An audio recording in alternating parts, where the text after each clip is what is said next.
I Oh, saw so where are they from? No, I don't what know. the Lyrans. Yeah. I don't fucking know. Okay. Lyrans. I don't know. I ain't got the information. I don't know. And from the Vega, from the Lyra constellation. I'll just put from the Um, Lyra constellation.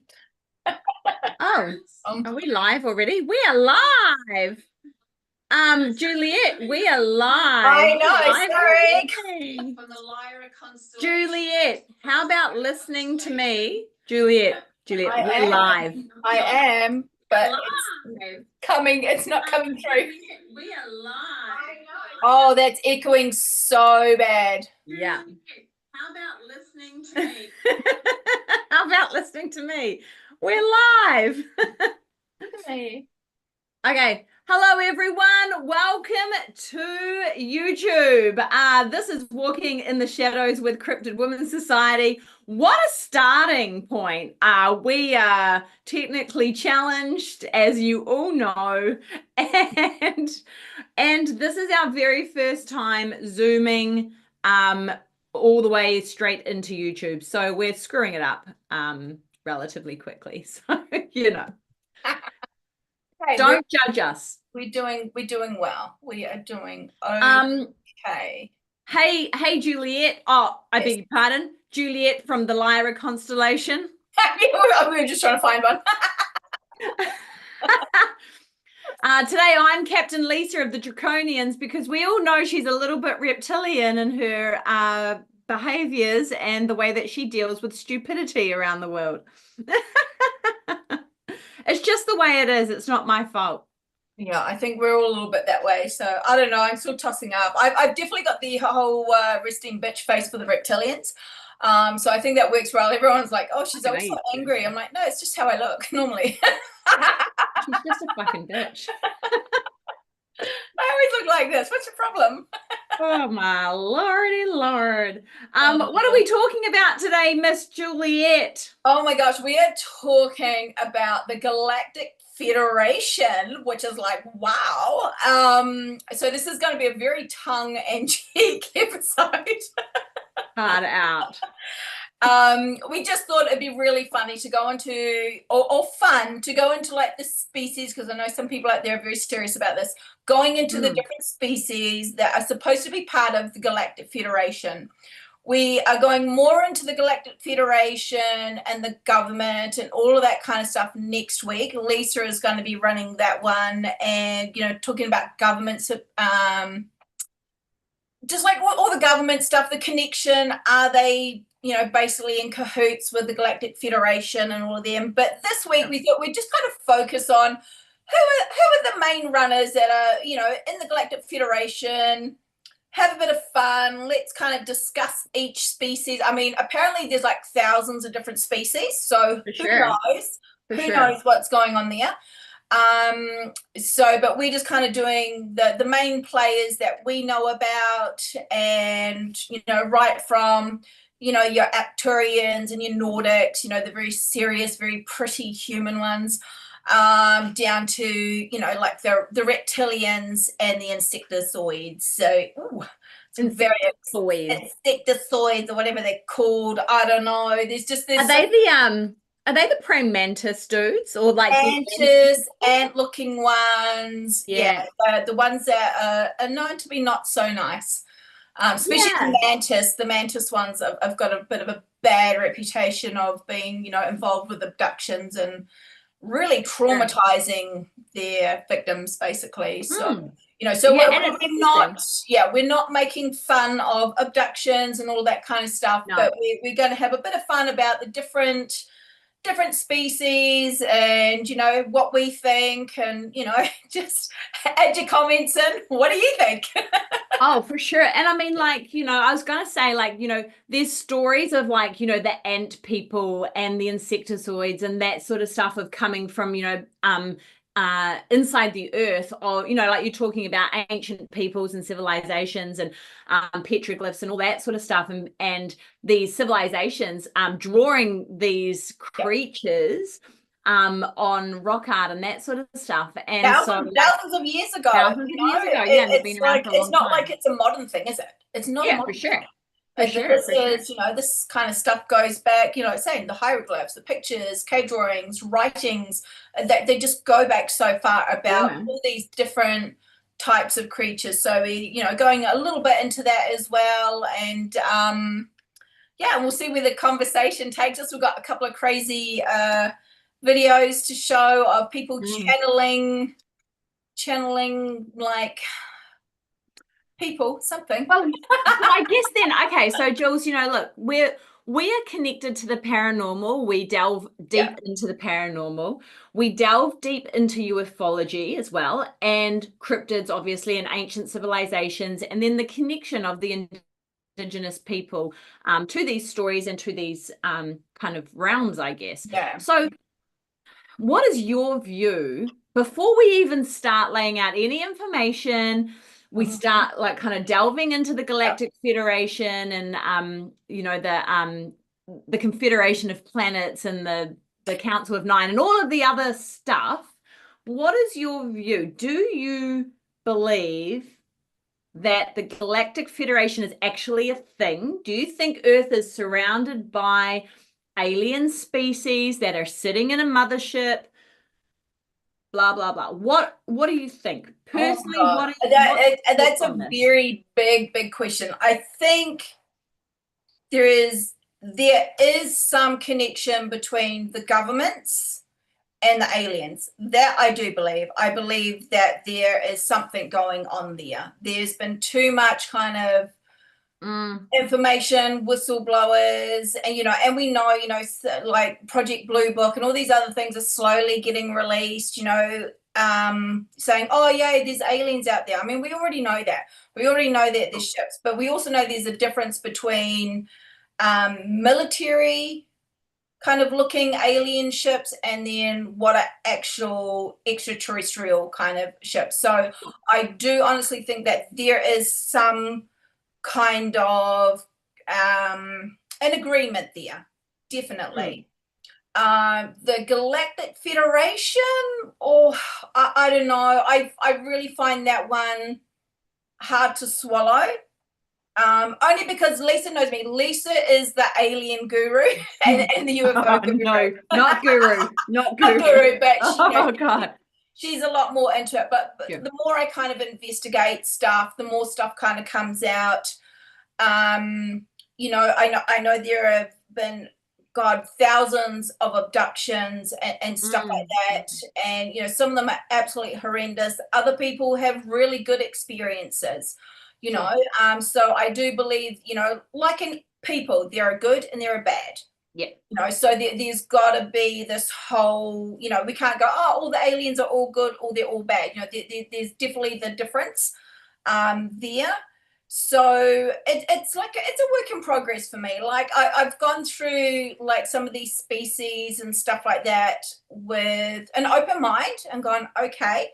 But yeah, well, it's a work in progress for me. But I do believe that there is an agreement between whatever alien or extraterrestrials there are out there and the government with technology. And, it's like, are they allowing abductions to take place? Is it, is this kind of, I mean, in reality, there would have to be some type of council to control everything. It's like all government agencies. There's always kind of like some agreement. But that's only if you buy into the theory that the galaxy isn't, that we are not alone, right? Yeah. So there's a whole heap of theories, and we did an interview with Leslie and Stephen Shaw, remember? Yeah. And they were actually talking about their theory of the fact that, or the idea that these aliens or these extraterrestrials were in fact our cousins, and they came from inner Earth. They did not come from outside of our solar system or outside of our planet. They've already been here. Yeah, they're just our cousins. They're actually just hybrids of us, or other way around. So that would mean that there is no Galactic Federation, because in fact there are no alien species or extraterrestrials coming from the outside of Earth's atmosphere into what we see now. They're actually coming from the inside of Earth outwards. So like, what's your thoughts on these channelers, right? So just before we get into the Galactic Federation and what it all is and all that sort of stuff. What are your thoughts on these channelers? Okay. That so I guess there's two sides of the story, right? They're either channeling extraterrestrials or they're channeling some sort of demonic presence or some sort Paranormal of entity. paranormal entity, right? So what are your thoughts? Being that you delve quite deep into the paranormal, you have a good solid connection to that side of things. What's in your opinion? This is where I have to keep an open mind because of being aware of paranormal side of stuff and mediators and, having readings, doing my own readings, having messages myself. So yes, I know that happens. So I know there's, so if there is an alien side of it, for like some of these channelers, yes, it could be possible. Some of the channelers out there, as we'll show today, I find some of them just go really overboard and go a bit cray-cray, and that doesn't really sit with me. I just, I know when you are channeling, so like on the paranormal side of stuff, sometimes when people are channeling, when you've got people channeling, their mannerisms can change, the voice can change a little bit, so there is that happens. So this is like the bit that I kind of struggle with, though, as far as some of these channelers believing it, but parts of it, some of it, yes, we've looked into and researched abduction cases where people, they were abducted, even though they've had a terrible time, they suffered some trauma. They still believe that they have a connection with these aliens and that they still have communication with them, and they're okay with that. Sure. Which is, we've talked about kind of like the Stockholm syndrome, that kind of stuff is that what's going on. And there are a lot of people out there that don't advertise and, and don't go, oh yeah, this is me, I'm talking to, the alien government up there. But they do have contact and do get messages and stuff. So I'm on the fence with all of this. Okay. Yeah, so that's cool. But because of we do get, we do have mediums that can talk, but there are mediums out there that do see alien entities as well. Sure. I mean, we have members in Cryptid Women's Society that do that, right? That do have experiences that can connect to the other side in all sorts of forms. Yeah. And I've had my own experiences with entities, extraterrestrial entities, in dream form and other form. I've seen a lot of UFOs in the sky, and obviously some sort of intelligent connection. When I ask them to do something, they do it, sort of thing. And I don't know. I guess for me, like, you would think that I was right into this whole theory about the Galactic Federation and the fact that there's this whole community and there's thousands of different, things. I don't know either. I'm finding it really, really tricky because I sit here going, I should really buy into this. But maybe it's the programming that I've been given, i.e., we went to the moon, we did. Do you know what I mean? Like, all of this stuff is kind of like, I guess in the last couple of years that we've started Cryptid Women's Society, my whole perception on the world has crumbled in front of me, right? And it fucking well started. I hope there's no kids listening to this. It started with the moon landing, right? With the idea that the US government back in the 1960s sent a spaceship, a rocket with people inside to the moon. They landed on the moon and then fucking left the cameraman behind. And that in itself really cut me deep, right? What happened to the cameraman? Oh, yeah. And I love the first footprint. It shows the first footprint and the dust on the moon. But then you actually see, I think it was Buzz Aldrin's, basically his spacesuit, and it's got a flat bottom on it. So you're like, yeah, okay. And so from that moment, everything that is connected with the moon, with space travel, with alien entities, with galactic federations, with blah, blah, blah, blah, is bullshit, right? It has to be questioned then. Yeah. And it takes you into this space where it's a really, really tricky space to be in. And if you're listening to us right now, we've got a couple of watchers on at the moment. If you're listening to us right now, we don't want to pop your bubble, right? We don't want to, like blue pill you too bad and just be like, God, the world. Yeah. But I think what happens to us is, with the media that comes through, we watch the television, we watch the news, we're on social media, that sort of stuff. We're in our daily lives of working and being in the little hamster wheel, right? We do the things that we know we're meant to do. We tend to get into this perception of it couldn't possibly be like that, right? We've all seen Independence Day. We've all seen, alien attacks and Mars attacks video movies and all that sort of stuff, and the way that Hollywood has kind of portrayed what could happen and what these entities are like and da da da da da. In my mind, I'm like, how on earth could there be a huge number of these alien species? We've only ever been privy to what, like 5, 6? Yeah, maybe about 20 max if you're looking at the different variants of what. Sure. But like for the normal person, not us, for the normal person, you could probably only count maybe 5 on your hand that you've ever heard of, right? Maybe less than that for normal people that aren't like. Yeah. So what have you got? You got your greys, your reptilians, the tall, big, blonde Nordics, or whatever. Maybe the Insectoid, and like that kind of stuff. Mantis guy. Yeah, that's what I mean. So then to think that there's hundreds, if not thousands, and some people propose there's thousands of species out there that are part of this Galactic Federation, part of these other councils, and da da da da da, and that's only in our galaxy.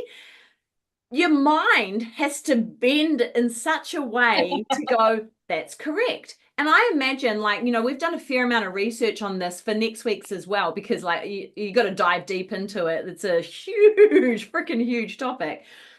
So then I understand that these, especially women, there's a lot of women that are getting channels from these species coming through. To be hit with telepathic messages like that from what seems to be a command post or a large ship or, whatever. I mean, that would be enough to believe, wouldn't it? That would be enough to enlighten you, enough to go, holy crap, this is way bigger than what my brain ever thought could happen. It's like a neighborhood on a galactic scale, essentially, right? Like you've got all of these different groups of people. And why couldn't it be like that? Are we that small-minded to think that we are this, like that's the human being though, right? We are the center of the earth and everything revolves around it. Not really. But I mean that's it, and again, like you're saying, going back to the beginning, we have been programmed to not think about spirituality or higher beings and that kind of stuff. We have been dumbed down, and it is happening worldwide. It happens in America, New Zealand, Australia. It doesn't matter where you go. For real. The government is dumbing us down. They don't want us to think outside the box. They don't want us to have thoughts for ourselves.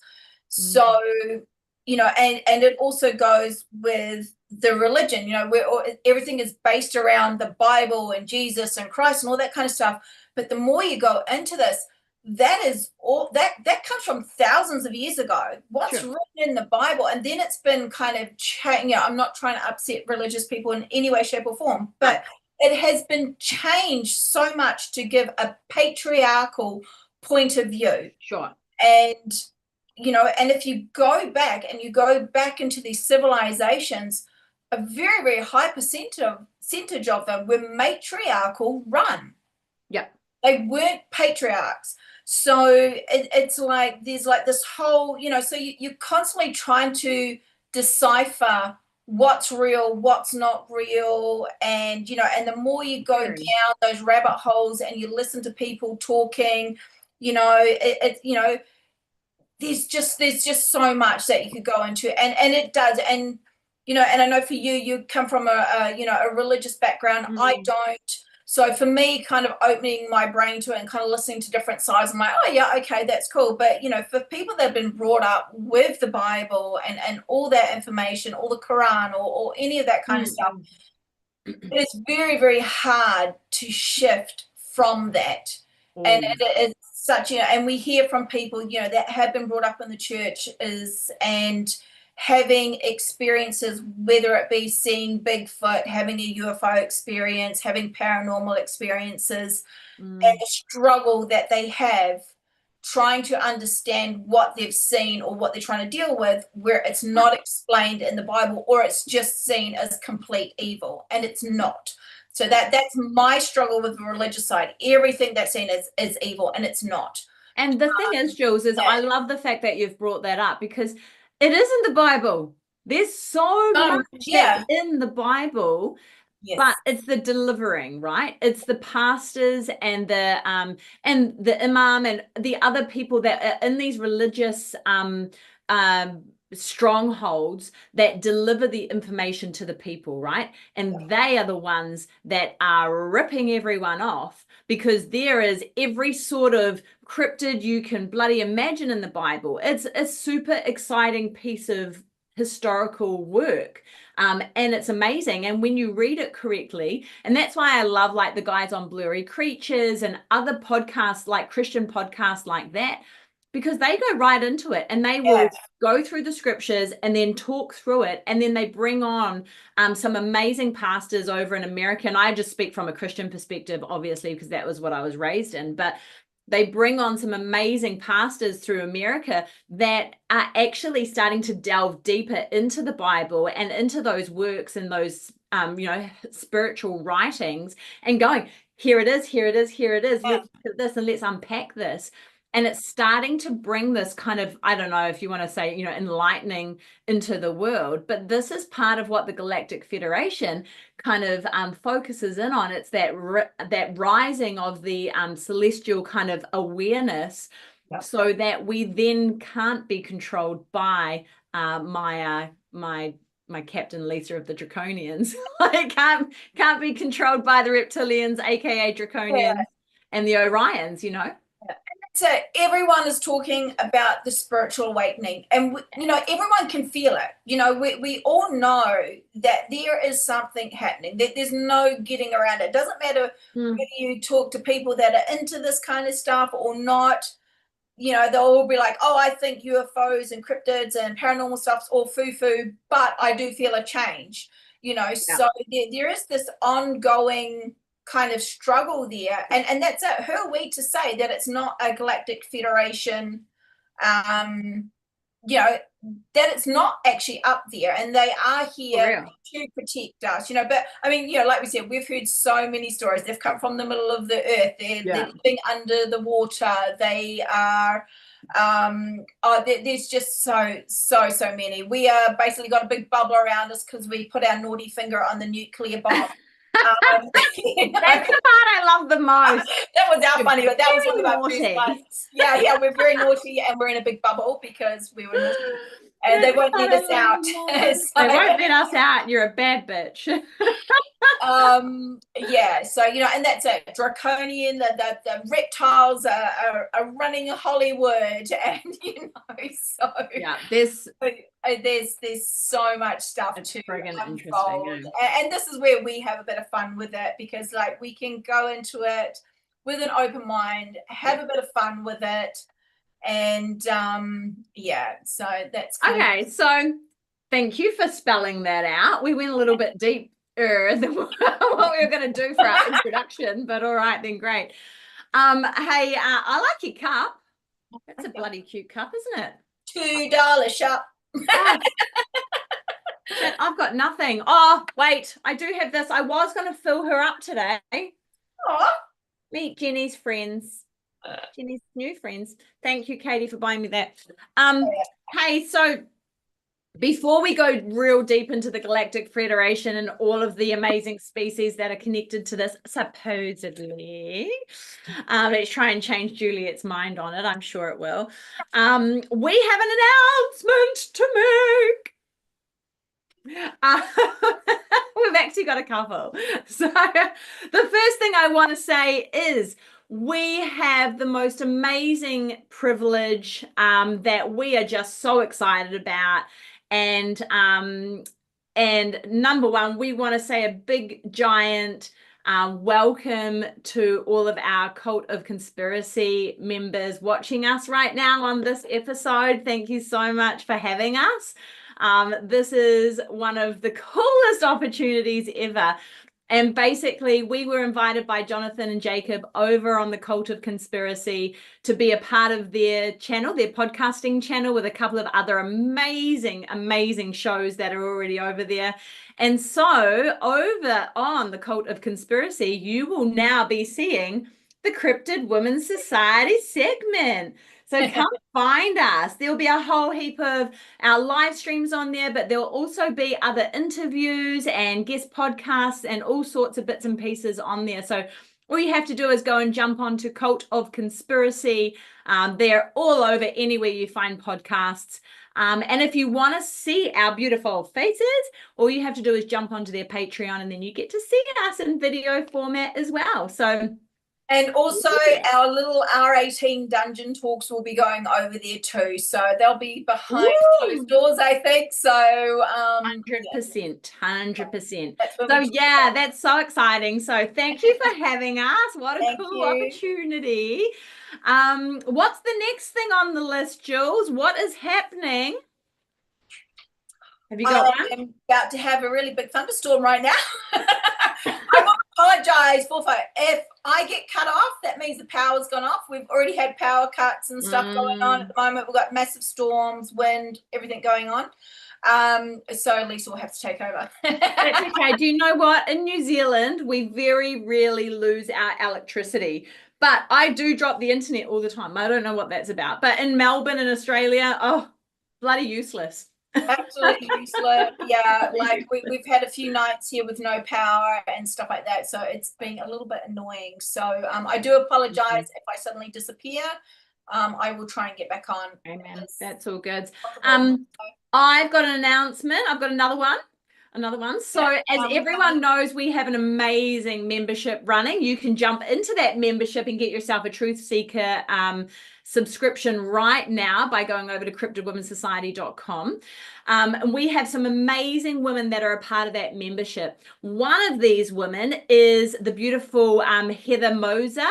And she is part of Small Town Monsters. She's one of the producers and the researchers for Small Town Monsters. If you know them, then you're going to know her. She's also on Monsteropolis. Why can I not say that name? But you can find that her podcast on there as well. And she has just done an amazing conversation talk over at HillCon on the 20th of July. So that was a couple of days ago. She was a keynote speaker over there. So if you went to HillCon, then I'm sure you had an amazing time listening to her talk all about her research, what they're doing over at Small Town Monsters. And she is one of our founding members at Cryptid Women's Society. And the other amazing woman that we've got going on this weekend, we've got the beautiful Brittany Barbieri, and she is going to the Smoky Mountains Bigfoot Conference over in Tennessee. And she is actually delivering a talk on Mothman 101. And I was talking to her the other day, and she was telling me all of the juicy little diamonds that she's going to be dropping. And I was like, dude, that is amazing, because you know how deep she researches, right? She goes way in there. So you're not going to get any of that bullshit rubbish that you get on top of the, you know, the rubbish kind of social media bits and pieces. You're going to get all the good stuff. So if you do not have a ticket to go and see her yet, blimmin' go and get one. If you're down in Tennessee or around that sort of area, go and get a ticket and go to the Smoky Mountains Bigfoot Conference. Not only is she there, like Jeff Meldrum's there, a whole heap of other big names alongside her, and she is one of our founding members. Go Brit! Woo woo! Go Brittany! And we are also interviewing her again coming up in the next couple of months. So we may ask her a little bit about the Mothman stuff and be like, oh, what were you doing? So, we'll get her to to drop the good Spill stuff. the beans. Spill the beans, girl. Yeah. So we've got some amazing members over in our membership. We get to have a cool conversation in the members portal. We do a whole heap of interviews there. In fact, we've got a NASA scientist coming up next week to talk about some really cool technology, and that is, a live Q&A. You can come in, ask questions real time, and have her answer them in real time. And so Lisa and I have pretty much said, can you just explain it to us like we're 5-year-olds? Because I'm like, there's no researching this really, because it's she's phenomenal, right? So she's hunting for Bigfoot. Amazing. She's an older lady, but she's been a scientist for a long time. She works for NASA, and she's got this amazing technology that she wants to share, and she thinks that it's going to really help in the search for Bigfoot. And cool. It's exciting stuff. It's exciting stuff. When we heard her talking about it, we're like, we have to get her on. She's just exciting. And so that's a members VIP interview and shadow talk. And if you want to get that interview, 100% jump on over to cryptidwomensociety.com. You can become a member right now and come and watch. Easy squeezy Japanesey. That's all I've got. Yeah, I don't think there's much been going on in the world of Australia. Okay. I have a video. I do have one more. Oh, you do? You said you had a video. Okay, show us. I have a video. Okay, so I want to show you this video because, God damn it, it's cute, man. Like, seriously. I saw this and I was like, this isn't real. And then I was like, maybe it is real. So, right, I'm going to share my screen, okay? Sharing. My window. Sure. Sure. You got my window there? I got your window. All right, hold on. Just going to make this guy bigger and drag him into the middle here. Right, can you see him? Yep. Maybe minimize. Can you minimize the stuff at the back? No, I don't know. No. The Galactic Federation. Do we want to minimize you? Yes, we do. Minimize you? Yes. Okay, cool. Okay, are you ready? Ready. Okay, hang on. I'll put my sound up. Is this reptilian? Are you trying to show me cute reptilians? It's not going to work. No, I'm not. Ready? Watch.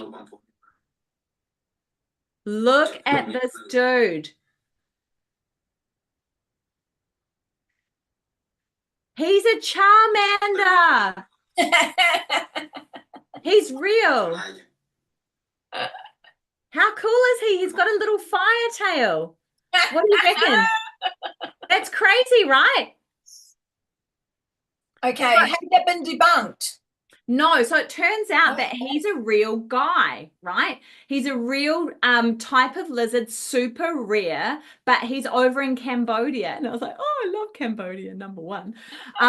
And he filmed it and was just like, I don't know what this dude is. I've never seen it before. But basically, he was the inspiration that they took for Charmander on Pokemon. And so then all the comments underneath it is like, throw a Pokeball at him. Come on. Yeah, 100%. He's amazing though, right? So I was kind of started on that and I was like, oh my God, that's phenomenal. He's in the South Pacific, right? So it's kind of part of our deal of focusing in on kind of this sort of Southern Hemisphere space, because it simply doesn't get enough recognition and there's so many cool things happening down here. And then I realized that it was a real lizard. And I've been through, Southeast Asia numerous times and I've never seen a lizard with a bloody light up tail, fire tail. So if his tail can be sparky, then what's to say that he can't blow sparks out? I know. Oh, look, got dragons, Miss Draconian, your cousins are behind us. Yeah, that's very, very interesting. Yeah. So I just thought I'd just drop him in there as a start for our little cryptids, right? Little cryptids. Maybe he is part of the Draconian Space Force and nobody knows. Oh, they're going to recruit. Oh my God. Okay. Jules, do you want me to start? You were going to do like a little intro about the Galactic Federation. I mean, we've done a little bit anyway, but do you want to add anything to that before we go on to? Yeah, so can I would love to tell you about a book that I'm reading. When I started doing my research, I was kind of like, oh my God, it's so huge. Like, where do I go and what do I start with? And how do I get involved with this? And what do I choose, basically, right? Because it's just freaking ginormous, right? It is absolutely phenomenal. It's a huge topic, right? Turns out that my coffee's wearing off a little bit as well, which is not good. So I kind of thought, okay, instead of, and like with anyone that doesn't know how we research, basically we put a topic on the list and then we go away and we research ourselves and we don't talk to each other before we get together. And so sometimes it's amazing and sometimes it's absolute horseshit. So we apologize. But what I did is I kind of went, okay, this Galactic Federation thing is huge. And like, how does it really work? Right. And so what I did is I found a book that I thought, okay, I'm just going to go down this rabbit hole. I'm just going to research this gentleman and then go down this rabbit hole that he's written as far as his book goes. So if you don't mind, I'm going to share this wee screen just about here-ish. And I'm going to show you this fellow. Oh, can you see him? Can see him. Is he up? Yep, he's up. His name is Dr. Michael Seller. Have you heard of him before, Jules? Not really. No, I don't think I don't recognize his face either. So is he on Dr. Benson's? Yeah, so he has been, he's very, very well known as far as like ufology goes, right? So let me just find his information real quick because it turns out he's disappeared, which is nice. It's nice when people just disappear on you and you're like, come back. I've got places to be and things to talk about and stuff, get your ass back here. So Dr. Michael Seller is his name, and in fact he is Australian. He's from Melbourne. Are you still seeing his picture? Oh yeah, cool. I'm still seeing him. Cool. So his name is Dr. Michael Seller. He is holds a PhD and he is an academic and pioneer of a thing called exopolitics. Exopolitics, okay. Yeah, so basically he coined this term along, like he coined it to begin with, and then it's basically being picked up by other people. But basically, he is an ex-Melbourne boy. He grew up in Australia. He was running the Australian National University's Department of Political Sciences. He's been part of a whole heap of things like global peace at American University in Washington. He's a really, really clever guy, and he's all about creating non-militarized peace, essentially, coming up with different ways of finding peace instead of going in and smashing the hell out of each other. And which is like lovely, isn't it? Why would they do that? I mean, like, seriously. Yeah, but there's a lot of money in war, so yeah, exactly. Why would they do that? Anyway, so he had a shift towards UFOs and exopolitics around 2003 to 2004. He basically started beginning to blend political science with the studies of UFOs and extraterrestrials. He kind of figured that there was these things going on that showed the connection between extraterrestrials and politics, i.e. governments, right? He was like, there is something 100% going on here that isn't being talked about, right? And there must be something bigger to this. As he started going through his studies and all that sort of stuff, he's basically authored several best-selling books. He's talked to numerous whistleblowers and gotten testimonials and all sorts. Like, he's very, very well known in the ufology space. And the one thing that I really like about him is he's a mainstream scholar, but like scholar in government and conflict resolution, but he has brought into this kind of idea that there's different fields of government policies and societies with an extraterrestrial presence.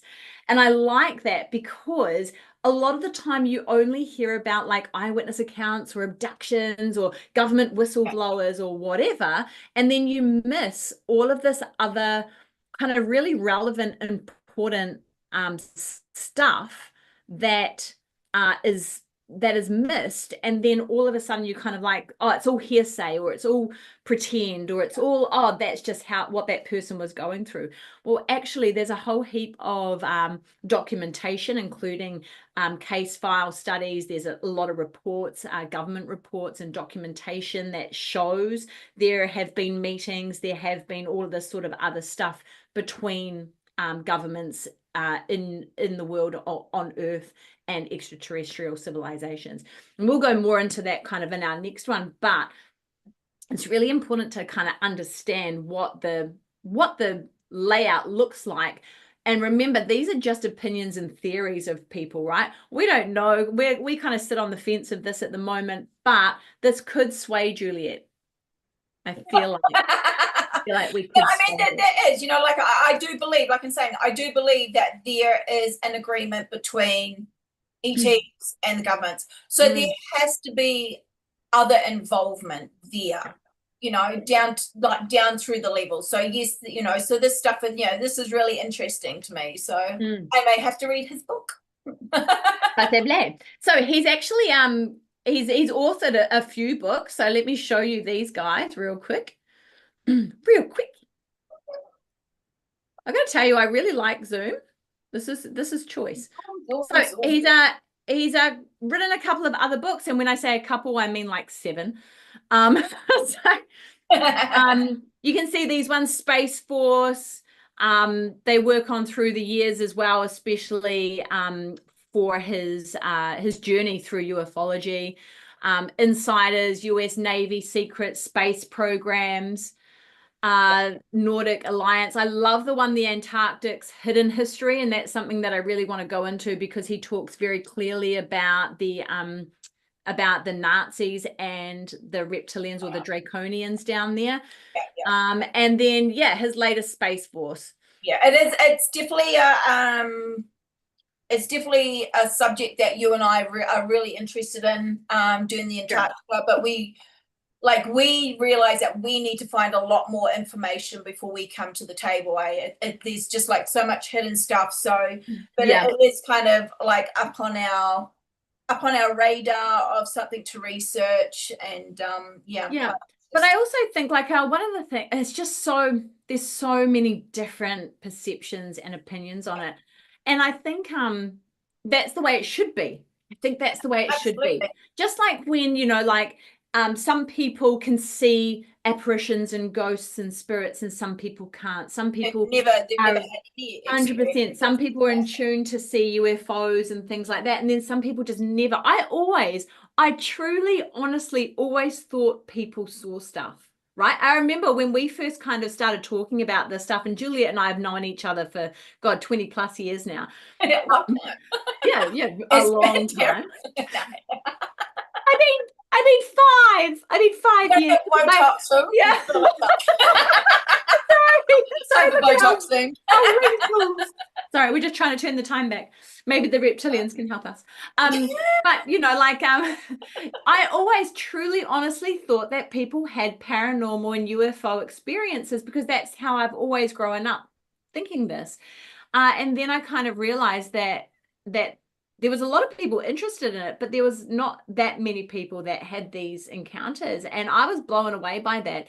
So I'm kind of like, is it, they talk a lot about like vibrational frequency. You have to tune in, like if you're going to channel something like that, you have to be on the right vibrational frequency to be able to tune in and get that channel or get that download or whatever. So I guess like, as far as like the world goes and who believes what, it is your own perception, right? Because it's whether or not you're attuned to that frequency to be perceptive to that, or to be able to accept it. Well, it's also, it's not that they can't access it. Like I've known, through the years, and as I used to have a lot of paranormal kind of stuff happening, a lot of entities, a lot of talking to me and stuff. And it just got to the point where I was like, I don't want to deal with this anymore. I'm not in the right headspace.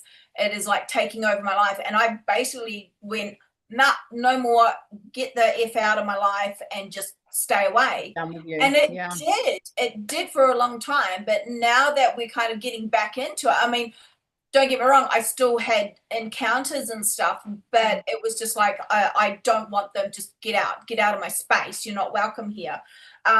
Coming back into it and doing the business and just kind of being open again and being a lot more kind of stronger within myself with these entities and these paranormal coming in. It's opened up like the bloody waterfall, and basically everything's just like keeps popping in again now. So, and it doesn't matter, you know, it's not just at home, but it's going into other places as well. You know, Lisa and I have had encounters when we've just been out shopping, for fuck's sake. You know, we've had stuff happen. We've both been like, oh my God, you know. Is anyone else going out for a coffee? Just piss off. So it's so I know I can shut it off.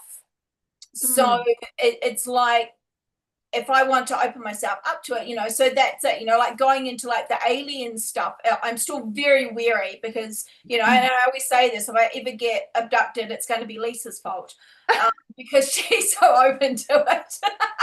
And I will come back and I will make her pay. It'll be her fault. Can we also note, Leslie Shaw told us that females don't get anal probes, so we're fine. It's just the boys. Thank God. Hey, just be careful, boys. Be careful.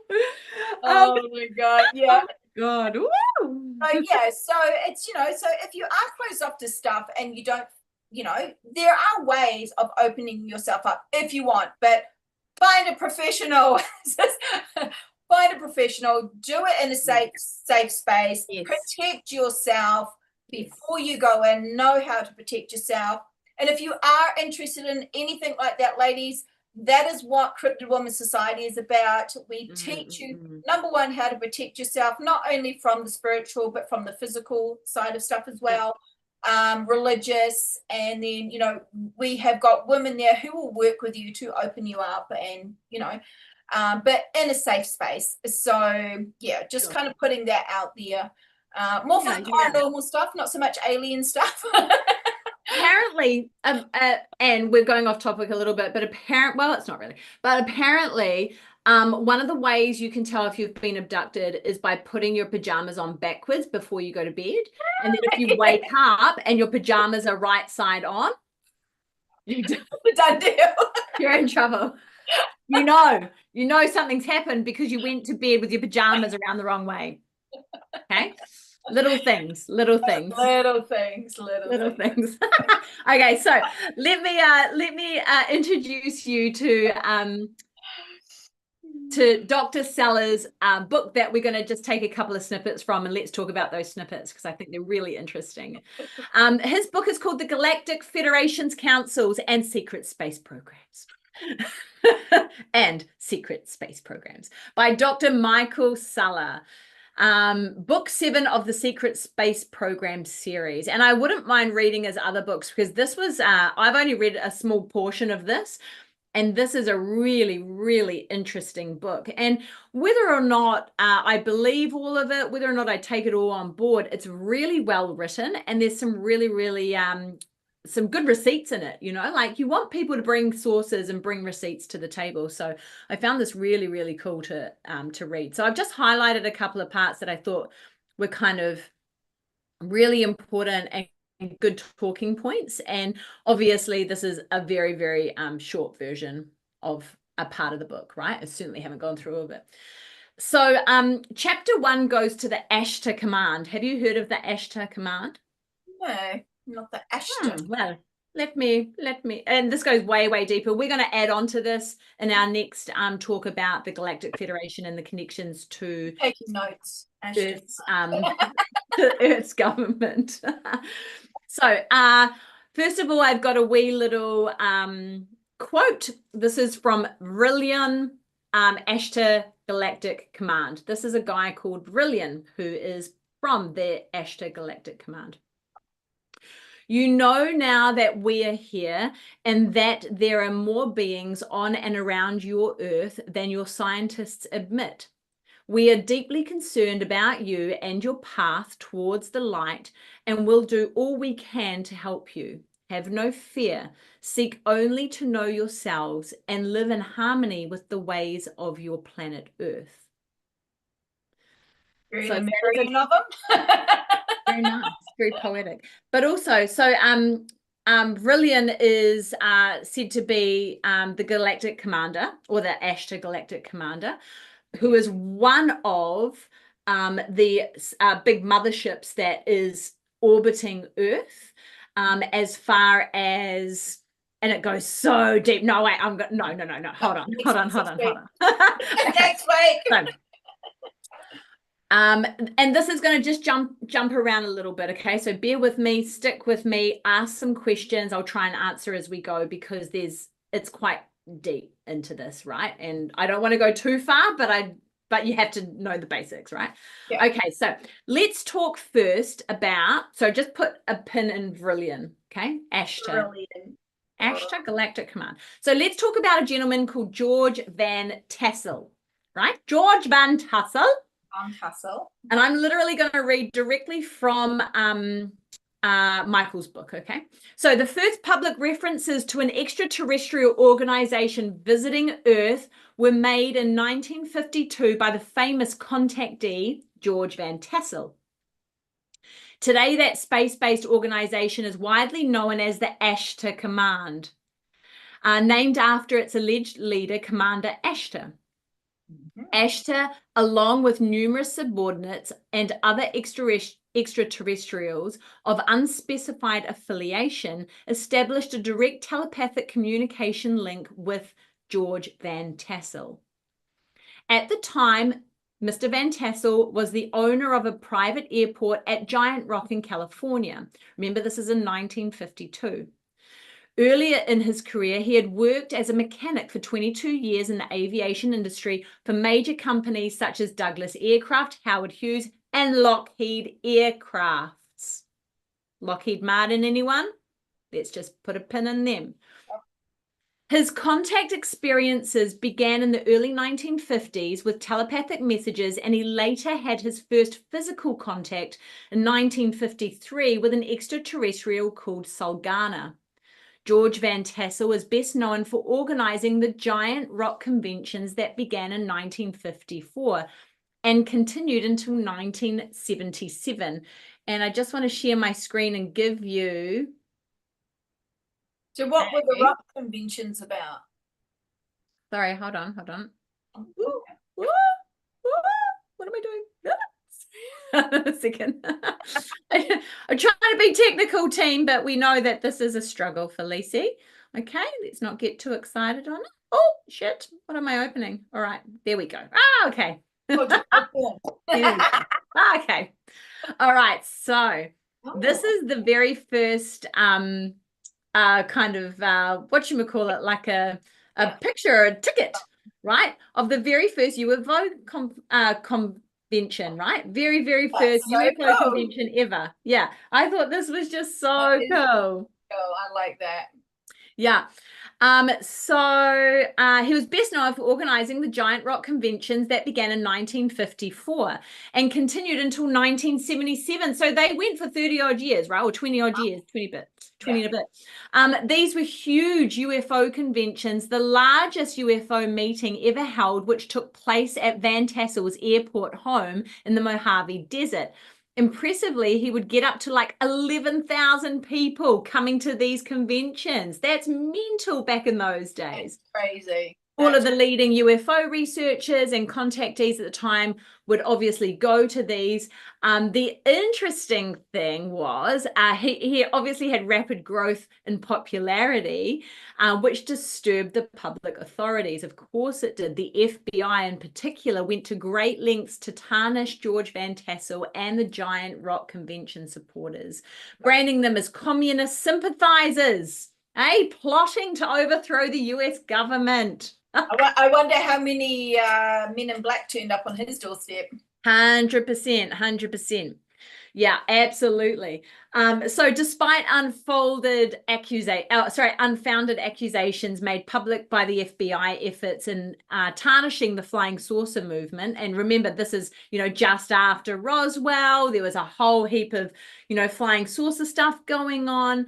Exciting. Yeah, absolutely. The conventions were an enormous success and marked a notable accomplishment for George Van Tassel, who organized them, right, due to his own contact experiences. So during those experiences, during those conventions, he would talk about his own experiences. He would talk about channeling. He would talk about the information that he was getting.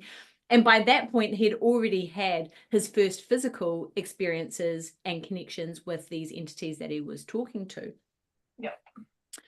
One of the really cool things that he wanted to show and was, I don't know if I can just pull this up here. Has that popped into your screen, Jules? Has that changed? Yeah. Oh, God, I'm amazed. Intergraton model. Yes, the intergraton model. Interesting. So one of the things that he was given information about was, and basically he was told to share this information and this technology. It was called the intergraton. It was a two-story hemisphere-shaped structure. The intergraton was designed with the help of extraterrestrials and had multiple functions, including healing and age rejuvenation. The intrigation, we need to rename that because that's no good, was designed for people to experience healing, restorative effects, and other benefits by utilizing sound vibrations. Wow. Unfortunately, George Van Tassel never got to finish the integration. He died under mysterious circumstances, taking with him the secrets for finalizing it and making it operational. Yeah, nevertheless, it is still partly operational and continues to draw people to the location near Giant Rock even today. He wrote an amazing book in 1952 called I Rode a Flying Saucer. He wrote about his communications and contact with extraterrestrials, and that he was vibrationally attuned to receive those messages. And so I loved that part of it. I thought that was really, really interesting, even though he didn't get to put that together. What are your thoughts on this model, Jules? Because, I mean, look, you've been to the Giza pyramids, right? You've been to Cairo. You went to a place called the Energy Room was it the Temple of Hathor? Was it, I think it was Dindara. Was it Dindara? I think it was, yeah, I think it was Dindara. So you went to the Energy Room in Dindara, and there's stories about the Giza pyramids being able to generate at a certain frequency and heal.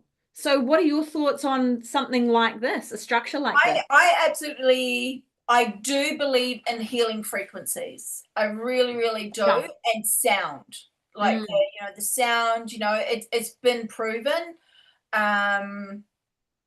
So the fact that this was so far back and he was talking about all of this stuff that, that which is a huge topic now, isn't it? I mean, it's such a big topic now about, all these healing frequencies and all this kind of stuff.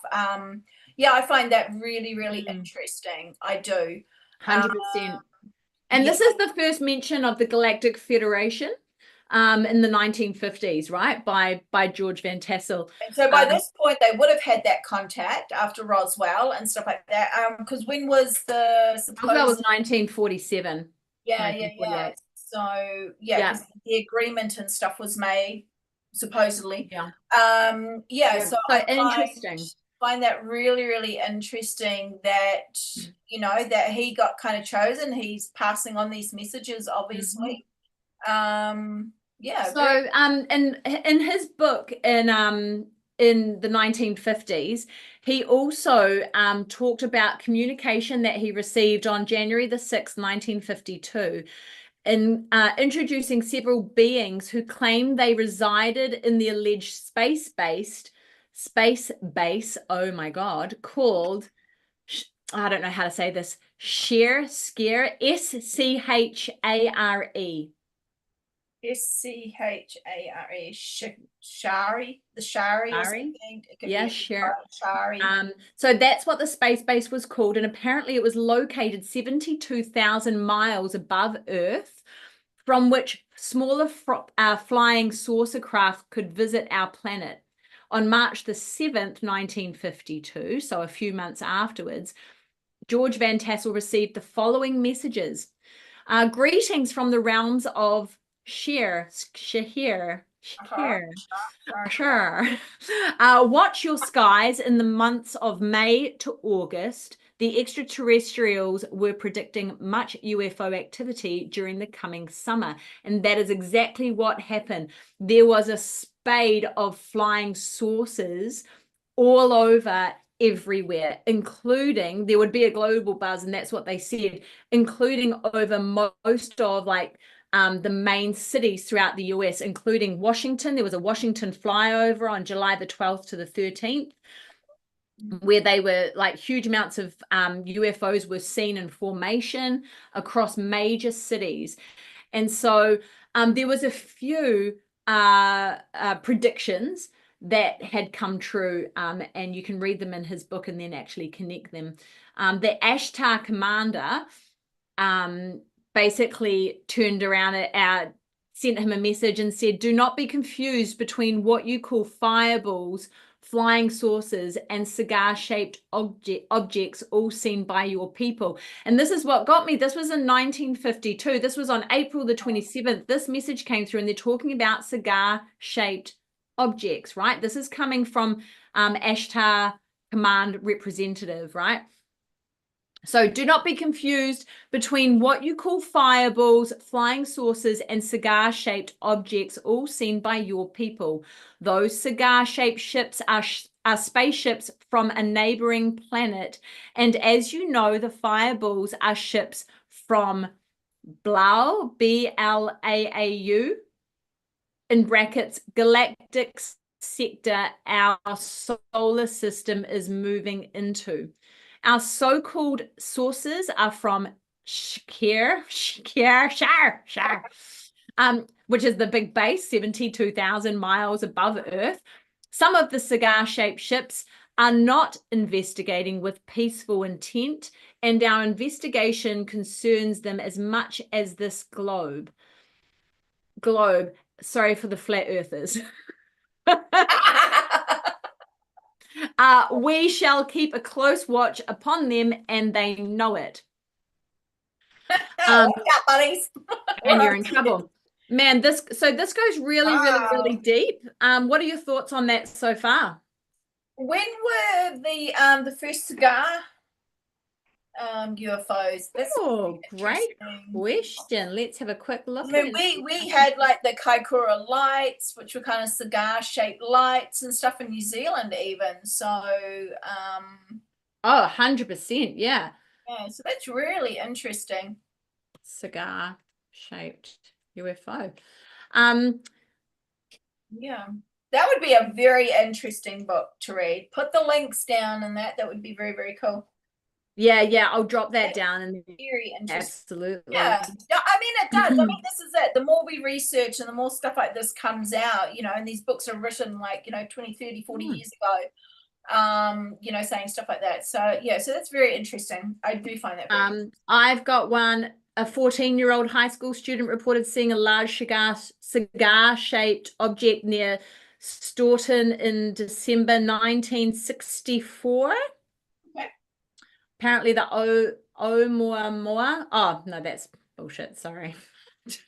That was the giant mothership across Hawaii, but that could have just been a giant rock.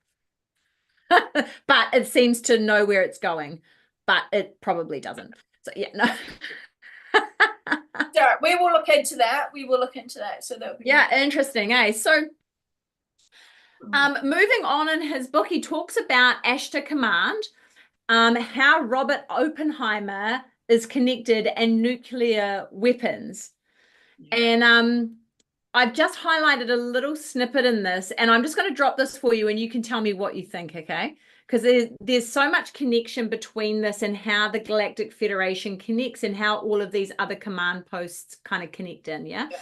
So George Van Tassel's July 18th, 1952 message clearly shows that officials from the Ashta Command were greatly concerned about the Truman administration's development of thermonuclear weapons, which represented a quantum leap on destructiveness over the fission bombs dropped on Hiroshima and Nagasaki to end World War II.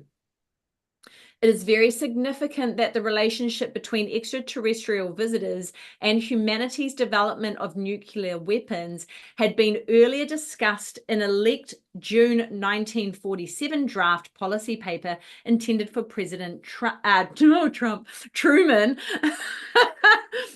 that was written by Dr. Robert Oppenheimer, the father of the atomic bomb, and Albert Einstein. The draft paper, classified top secret, was titled Relationships with Inhabitants of Celestial Bodies. Yeah, they know stuff, right? In it, Oppenheimer and Einstein stated, and now to the final question of whether the presence of celestial astroplanes in our atmosphere is the direct result of our testing atomic weapons. Do you want me to just say that again? Yes. The opening line is, and now to the final question of whether the presence of celestial astroplanes in our atmosphere is the direct result of our testing atomic weapons. Oh. So essentially they're suggesting is us as a human race testing these atomic weapons literally ripping open the celestial ether or the time or the time continuum, whatever. Whoa, that's really interesting. 100%. It goes on. He's got a couple of other little real short snippets here. The presence of unidentified spacecraft flying in our atmosphere and possibly maintaining orbits about our planet is now, however, as a fact accepted by our military. So this is what Robert Oppenheimer and Einstein are writing in this document. Yeah. On every question of whether the United States will continue testing of fission bombs and develop fusion devices, aka hydrogen bombs, or reach an agreement to disarm and the exclusion of weapons that are too destructive, the lamentations of philosophers, the efforts of politicians, and the conferences of diplomats have been doomed to failure and have accomplished nothing. 1947. Pretty true though, isn't it? Man, yeah. So you can imagine me, like I'm just sitting here reading this book going, holy crap, that's like holy shit, because you're really like, you know, you see what you see, right? You see what's put in front of you, and until you physically have the opportunity to go through and research the way that we're able to do, which is such a privilege, you don't find this stuff out, you know, and whether or not everything is correct, yet to be seen, you know, like we can't prove the validity of that, but there was documentation to say that these two men wrote this report. So there was obviously a reason to write this report. Yeah. Correct? That's insane. That's insane. Next week's gonna be good. Yeah. So oh gosh, there's so much other stuff. There's Brilliant, who is part of the Ashta Command. They go into British television. Did you hear about the message that was broadcast and essentially hijacked through the televisions in Britain? No, when was this? Okay, I'll just tell you this part, okay? And then I'll give you a quick overview, and then you can tell us all about these crazy species, because I can't wait to get into that. Okay, so this is the Brilliant message, right? A major development in 1977 caused the Ashta Command to be known throughout the planet. You didn't know about this, Jules, because you weren't alive then, and that's okay. When was 1977. You alive then? I was 6. Why don't you know about this? I was 6. Okay, I wasn't alive because I'm still young. I was just a gleam in my daddy's balls. Right, so a major development in 1977 caused the Ashtar command to be known through the planet. Oh my God. A television broadcast on November the 26th, 1977 was interrupted or hacked by an external third party. A purported communication from the Ashtar Command was transmitted to an independent television network in Great Britain called ITV, interrupting the normal news feed. What was heard by the audience was the following. Essentially, it was the voice of Rillian, a representative of the Ashtar Galactic Command, speaking to everyone, talking about a new age coming, an evolution coming, new age of Aquarius, the disasters and that you can avoid these, the atomic energy, and they were talking a lot about the poisoning of the earth and these sort of things. The time of conflict is now past. The race of which you are part may proceed to the highest planes of evolution. You can show yourselves worthy of this. All of this sort of stuff that we hear quite often about bringing everyone together and raising the consciousness and all of that sort of stuff. Anyway, so they threw it in there, right? Everyone was talking about it because it interrupted, normal daily broadcasting. Basically, it was ignored as a hacking event. The TV station apologized to its viewers for the inconvenience and then went really hard. All of the international media went super, super hard on the fact that it was a possible prankster. They were searching for the culprit of the incident, or it was an ingenious technician who managed to hack their equipment. Unfortunately, they failed to trace the culprit. That is very interesting. And one of the best parts of that, of and remember, it was, it's way back when, it was in the 70s, so there was no real satellite TV or anything like that going on. There was no internet back then, right? So basically, they'd tracked it all the way back to a tiny, whiny little antenna in northern Hampshire. Like, it was the world's smallest little antenna, and so it's obviously gone through there. Very, very interesting. Funny. And so he started so as you can see from like the 1950s, around that kind of Roswell crash or incident. I don't actually think it was a crash. I think it was a contract. 100% have some technology for whatever we need. And since then, the Galactic Federation, which is made up out of the Ashtar Command. Ashtar Command is a smaller military-based fleet or mothership that then sends out smaller ships, and obviously they are 72 miles above, or 72,000 miles above Earth on Shar.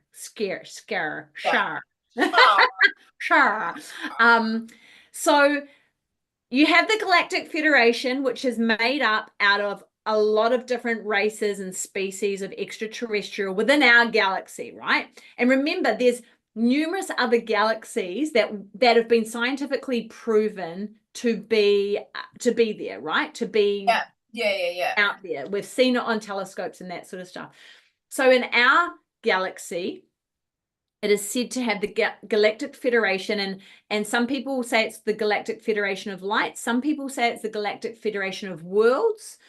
And there's lots of different names for these sort of groups and societies and councils and stuff. So the Galactic Federation is made up of, like you said, hundreds of different species within that federation. And essentially this is what my understanding from reading this book and my research, right? Essentially, they are the military force, right? They believe in fixing problems using military force, right? They are there to stop the Draconians and the Orions, which are the Greys, that live in Earth and around, that are causing chaos and keeping the human race in a state of fear and essentially slavery. Interesting. So the Galactic Federation. Click out of the picture, go back on. Oh, sorry. Oh, you're still in there. Sorry. Yeah, there we go. I didn't realize. Sorry. I didn't realize you were still in there. Jeepers.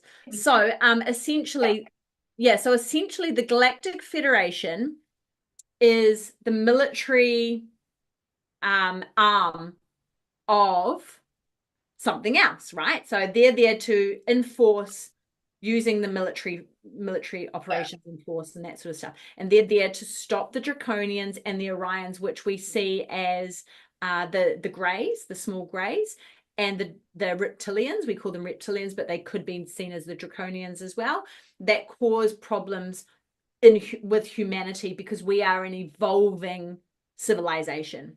Yeah. An evolving race. And the Galactic Federation is there to look after evolving races. Us being one, there's many, many others, hundreds others in our galaxy. So on the other side of that, you have the Confederation of Planets. The Confederation of Planets is all about peace, spiritual enlightenment, and peace. They do not believe in military interaction. Or in what do you call it? Like putting it in the middle, intervention.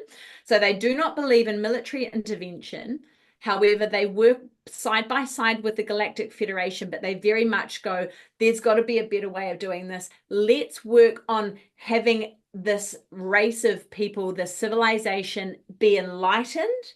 And then the Draconians and the Orions won't have the opportunity to create fear because they'll be above it, and then they go away altogether. If the human race was to elevate their consciousness and understand that if they vibrate at a certain frequency and they get rid of all of that negativity and that fighting and that competition and all of that stuff, that warmongering that we all see, like on social media where we get into little arguments and stuff because that's warmongering type of energy and behaviors, that brings us down into a lower vibrational frequency, and then that allows the Draconians and the Orions, those Greys, to cause chaos for us, which is basically what the government does anyway. So that goes into the running of who runs it. So who runs it. Yeah, absolutely. And so, I found that really, really interesting. And so you've got this confederation of the planets, which is, Pleiadians, and apparently there's different parts of the Pleiadians, some that are this and some that are that, and all that sort of stuff. And then you've got, the Andromedans and all of those sort of kind of peace-loving, spiritual enlightenment types of species in there. And then on top of that, right? So that's in our galaxy. And then on top of that, you have the Intergalactic Confederation. These words are Intergalactic Confederation. There's 24 that make up this Intergalactic Confederation, and they oversee all of the galactic federations of worlds throughout all of the different galaxies. Does that make sense? So they sit on top. But wait, there's more. There's more. Oh my God, yes. Underneath the Intergalactic Confederation, you have Masters of Wisdom. And the Masters of Wisdom are kind of like Jedis, and holy shit, did I go down a Star Wars track on this? Fucking A, I did. So you've got the Masters of Wisdom who hold specific points of wisdom that they can then give to the likes of like the yogis and that sort of stuff in different civilizations to help the civilization grow and learn and all that sort of stuff. So when you hear of these amazing human beings having supernatural powers and all that sort of stuff, it's because they've been connected from the Masters of Wisdom that sit underneath this Intergalactic Confederation. And then to the side, you have the Council of Nine, which Oh my is God. the Adronymists, which are basically, you know, all about the spiritual counselors and how do we, you know, grow their enlightenment, all that sort of stuff. And so if you look at Earth and humanity as just one little evolving race on a planet, there's hundreds, if not thousands of these throughout the solar system and different dimensions and whatever else that kind of entails. We are simply one sitting here that's being looked after and helped by the Galactic Federation and then the Confederation of Planets. So spiritual and military kind of force to get us out of our enslavement. It just like far out, man. Like seriously. And thank you to Dr. Michael Salla for your book, man. That was amazing. Oh my God. Yeah. Okay, does that make sense? Yeah. No. Trying to get my head around it yesterday, just going, oh my goodness. But if you look at it like that, it's just like Star Wars, right? You've got Darth Vader and the bad guys, and then you've got the Jedis, which are the masters of wisdom, and then you've got Anakin Skywalker, who could be a Jedi. That's what we could be. We could be a master of wisdom if we just learned a little bit more. Apologize to everybody. Fucking awesome. You do have to wonder, right? Where did George Lucas get these ideas from? Oh yeah. Yeah. There's always that kind of thing. That's it. Yeah. Anyway, so I just needed to lay that out. Guys, I have not gone that far into it. I'm just going to show you some little blue aliens and go, these are it. And then you can go right Tell down. who's really into aliens. Oh God, man. Like, fuck, I don't know. They're blue. They got big eyes. And I tell you what, though, you could go right down the aisle of like Hollywood and the movies that are connected to this kind of topic and this idea, man, because they're pretty bang on. Like, well, that's it. There's that whole saying of they're actually showing us what they're capable of, what they're doing. You know, they have to tell us, because then it's not going to be a surprise or they're not accountable or some crap like that. So, bang on, mate. That's exactly it. So yeah, I just wanted to, you know, pop that one in there for you. Oh, next week's gonna be a cracker, guys. I'm just gonna sit here. I'll just be like, yeah. I tell you what, like it's freaking just done my head in a little bit, but when you get your head around kind of how it looks, you go, oh, it's just like a normal, like what we would have as far as like running a council or whatever. So what we're going to ask Lisa to do next week, guys, is she's going to do us a diagram. It's going to start at the top. It's going to have little ones going off the side, little ones there, and there's up there. Yeah, that's what I need. Just like I tell you what, I was going to do a Venn diagram for you.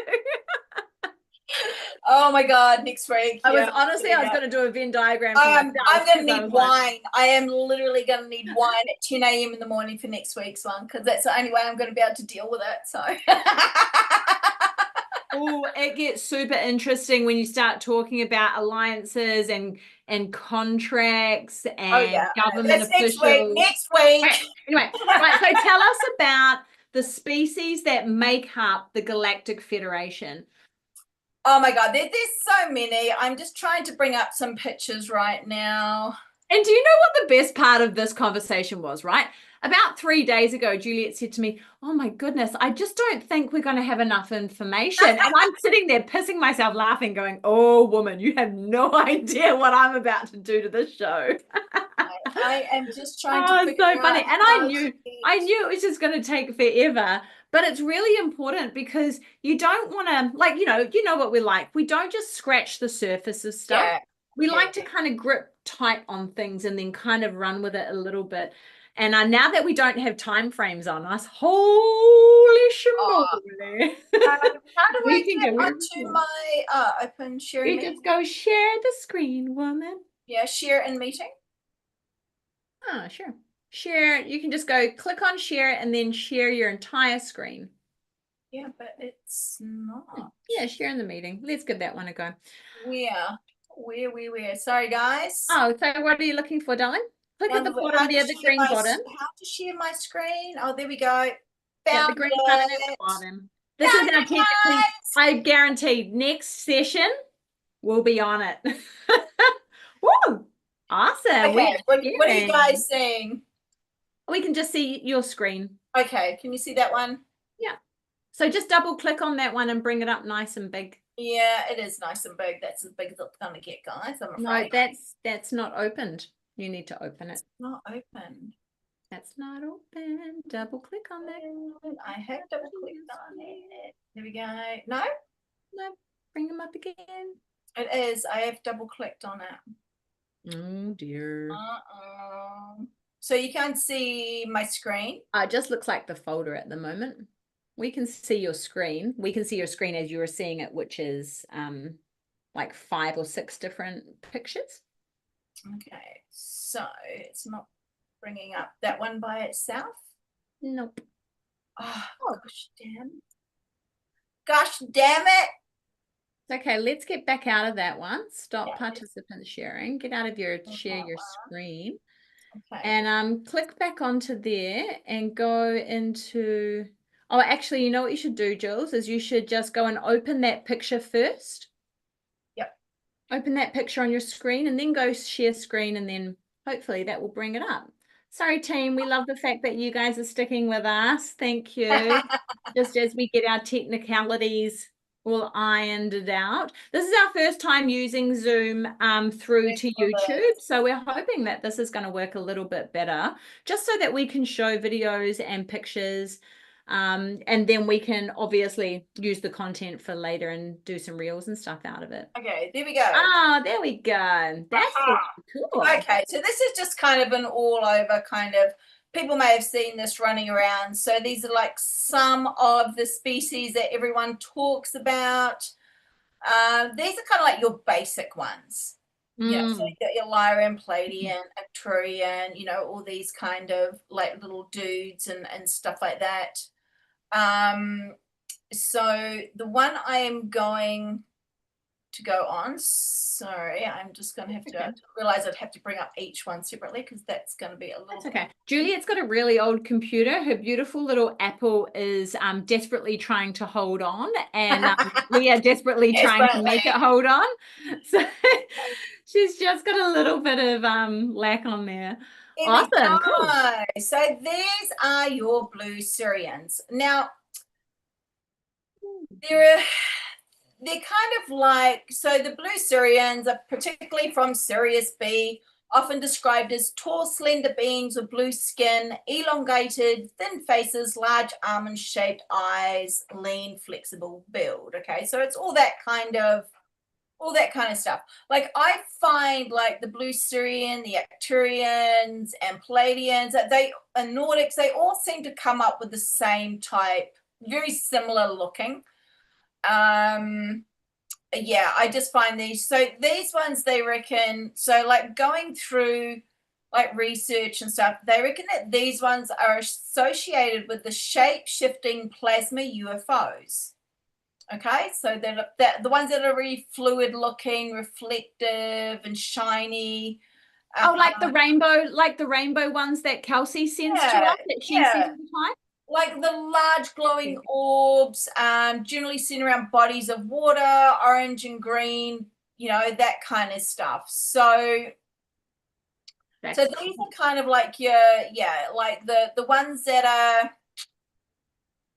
but then you kind of go into, you know, I'm just trying to find and then you're going to have the Arcturian. So I'm going to have to do this one by one. I do apologize. Okay, that's no problem.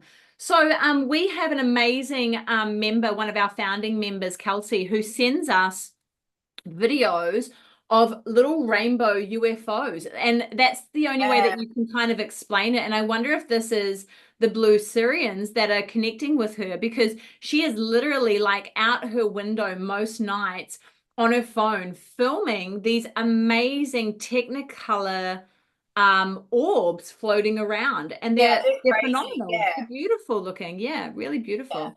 So again, these have been described as Ectorians. I've tried and find pictures that are more, that kind of just show them.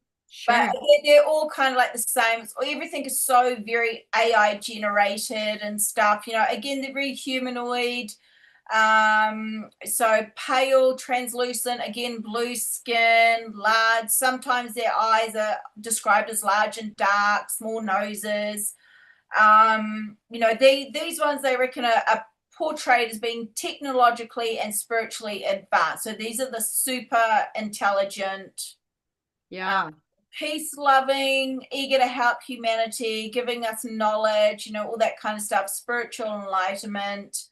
But to me they all look very similar. It's like, how do we know, that everyone's going, oh, I've just seen a blue alien, I think is an Arcturian. Oh, I've just seen this, he's a natural Syrian. So this is where I struggle with it a little bit. So these guys are supposed to be associated with the Black Triangle ships, so we all know about them. Yeah, there's some crazy stories of those Black Triangle ships being over like Niagara Falls. And I know there was a story, and I think it included Men in Black as well showing up and that sort of stuff. But those Black Triangles were seen by a couple of people that were working in one of the hotels there, seen over the top of the water, sucking up water and then disappearing. Yeah, that's been happening a lot. Entire lakes going down by millions of gallons. It's been crazy. Yeah. But these guys are said to have multiple agendas. They have been involved with abductions. They contact people telepathically. So there have been positive and negative encounters with these entities, apparently. So yeah, so they are very again, they've just got the same kind of looking face and all that kind of stuff. Yeah. And then, so this is where I was kind of going to, you're looking at all of them and they've just got all the same kind of stuff. So it's kind of like, are they the same? Are they the same kind of basically creatures? You know what I mean? Are they the same aliens and people are just kind of making... Or is it how our brains can accept it? Yeah. There's only, I mean, like, it's like when you see a traumatic event, like a really terrible car crash or something like that, everyone sees it a little bit differently because your brain perceives it differently as to the trauma or the stress around it or the emotional connection around it. Yeah. So is that the same as seeing something so very strange as seeing an extraterrestrial species would be, that they all kind of look the same? Or, they're all humanoid entities. Are they literally seeded? Like, that's what we talk about, right? Star seeds are literally because we are seeded from these alien races, essentially. Yeah. So these guys here are your Pleiadians. Again, very humanoid. So, a lot of people talk about the Pleiadians. So very similar to the Nordics. They, the blonde hair, tall, standing over 1.8, sometimes 2 meters high.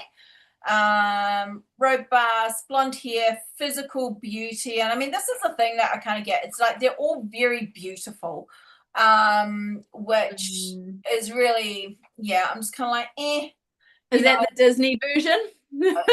Exactly. So are they trying to portray themselves that way because they want to come across as being friendly? You know what I mean? Oh, sure. Yeah, absolutely. Everything it comes with manipulation, doesn't it? Yeah. And we have to be discerning. Yeah. So their skin ranges from fair to tanned. They're here to assist humanity's spiritual evolution and awakening, and to offer guidance on transcending limitations and connecting ones with one's divine potential. So they're here for a harmonious world.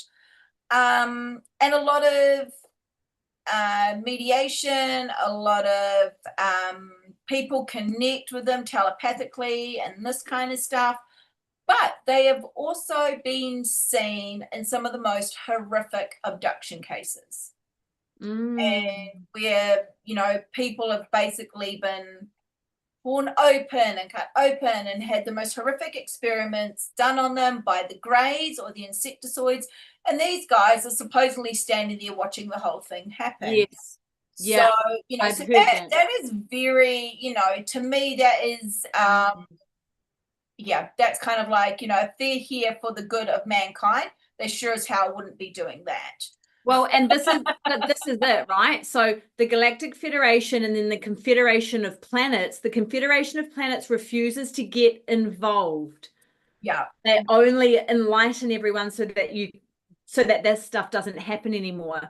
So is that why the Pleiadians are standing on the sideline watching this happen, but standing on the sideline? We'll go into it next week. I'm sure we'll figure that one out. Yeah.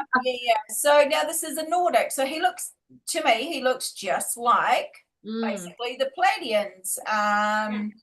The tall, again, very tall, human looking, pale, European or white features, long blonde hair, fair skin, blue eyes.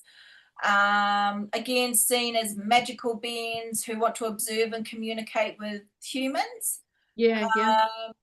Contactees have said that Nordics are concerned about the Earth's environment, you know, prospects for world peace, and they're more observers. And these guys have been seen around when there's been abductions and seen around with the cigar-shaped ships.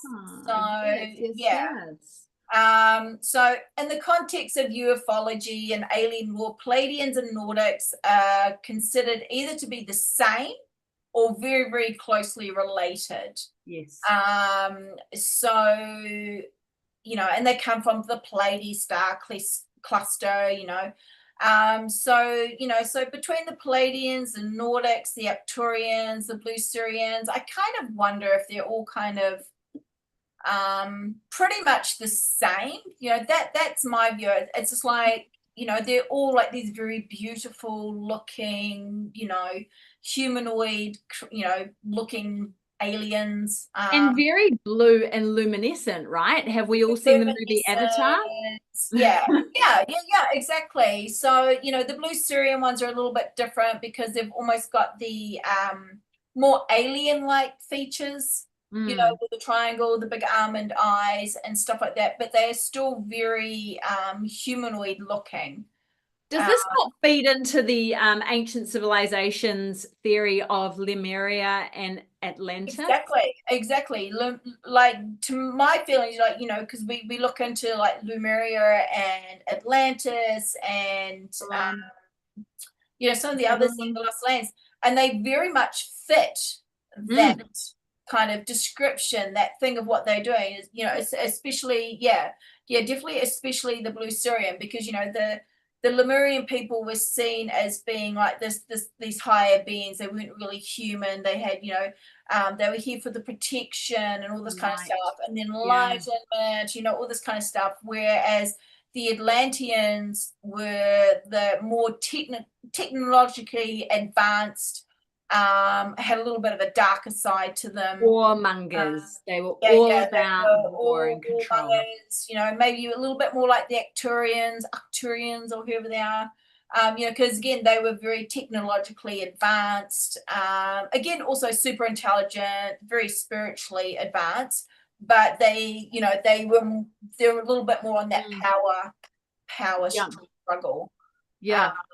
And I have to also mention that in Dr. Sellers' book, he talks about how the Confederation of Planets, which would be the Lemurians or these, you know, those four species that you've identified, apparently they had incredible military technology that they could use, but they chose not to. And the only reason they were allowed to use that would be if there was planet genocide going to happen. And they were forced into having to take military action and intervention. Yeah. So like, you know, for the land of Mu and all that kind of Lemuria is supposedly down the, you know, down our end, down the South Pacific and stuff like that, you know, so it's, yeah, there's some really. But then you see like the Nordics apparently are in Mount Shasta, right? Yeah. So these really tall blonde-headed beings that live at the top of Mount Shasta, and the theories go that there's black pyramids inside the mountain, all that sort of stuff. Yeah. But there's also theories that the Atlanteans or the Lemurians, I've heard both stories, had shifted on to Mount Shasta, and that's where they put the remnants of their civilization when the continents sunk. And so, yeah, there's so many other little threads that go along with these that you could pull together. And I guess it really just depends on, do you believe in that? Like, where do you sit on it, right? Where do they all fit? Where do they sit? Yeah, exactly. So it's, so these are kind of like, like we're saying, these are the main players basically that that people are more aware of, and it's like, I'm really interested in the abduction side of stuff, kind of into that, what has been seen there and what have they done. So, for everyone to, and we were even talking about a case where a woman had been abducted. She had been basically tortured and traumatized, but then she came back and she goes, no, man, I'm all good. I'm still having contact with them. I'm really happy with them now. I didn't get down, just like, screw that. Yeah. And she's like, and she admits she's had years and years of trauma and counseling and, nightmares and, all this kind of stuff, is terrified of being abducted again. And they still abduct her, and she still comes back and goes, no, they're all good. Yeah, and you got to wonder, is that mind control by them? Yeah, so it's almost like she's fighting. 1 minute she's going, this is happening to me, but then they're like, okay, we can get you, we'll try and, she's got an implant in, and the guy was like, I can take this out of you, I can protect you, and she goes, no, I don't want you to.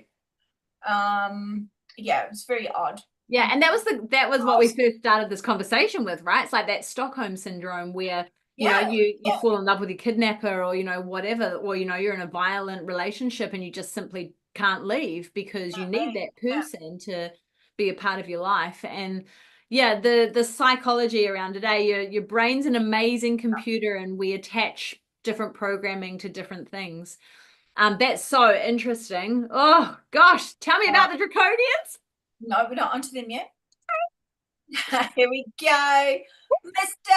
Insectoids. Oh, Ant-Man. Oh my God. Okay, so these guys, so there's different types of these insectoids. So there's some that are very praying mantis looking.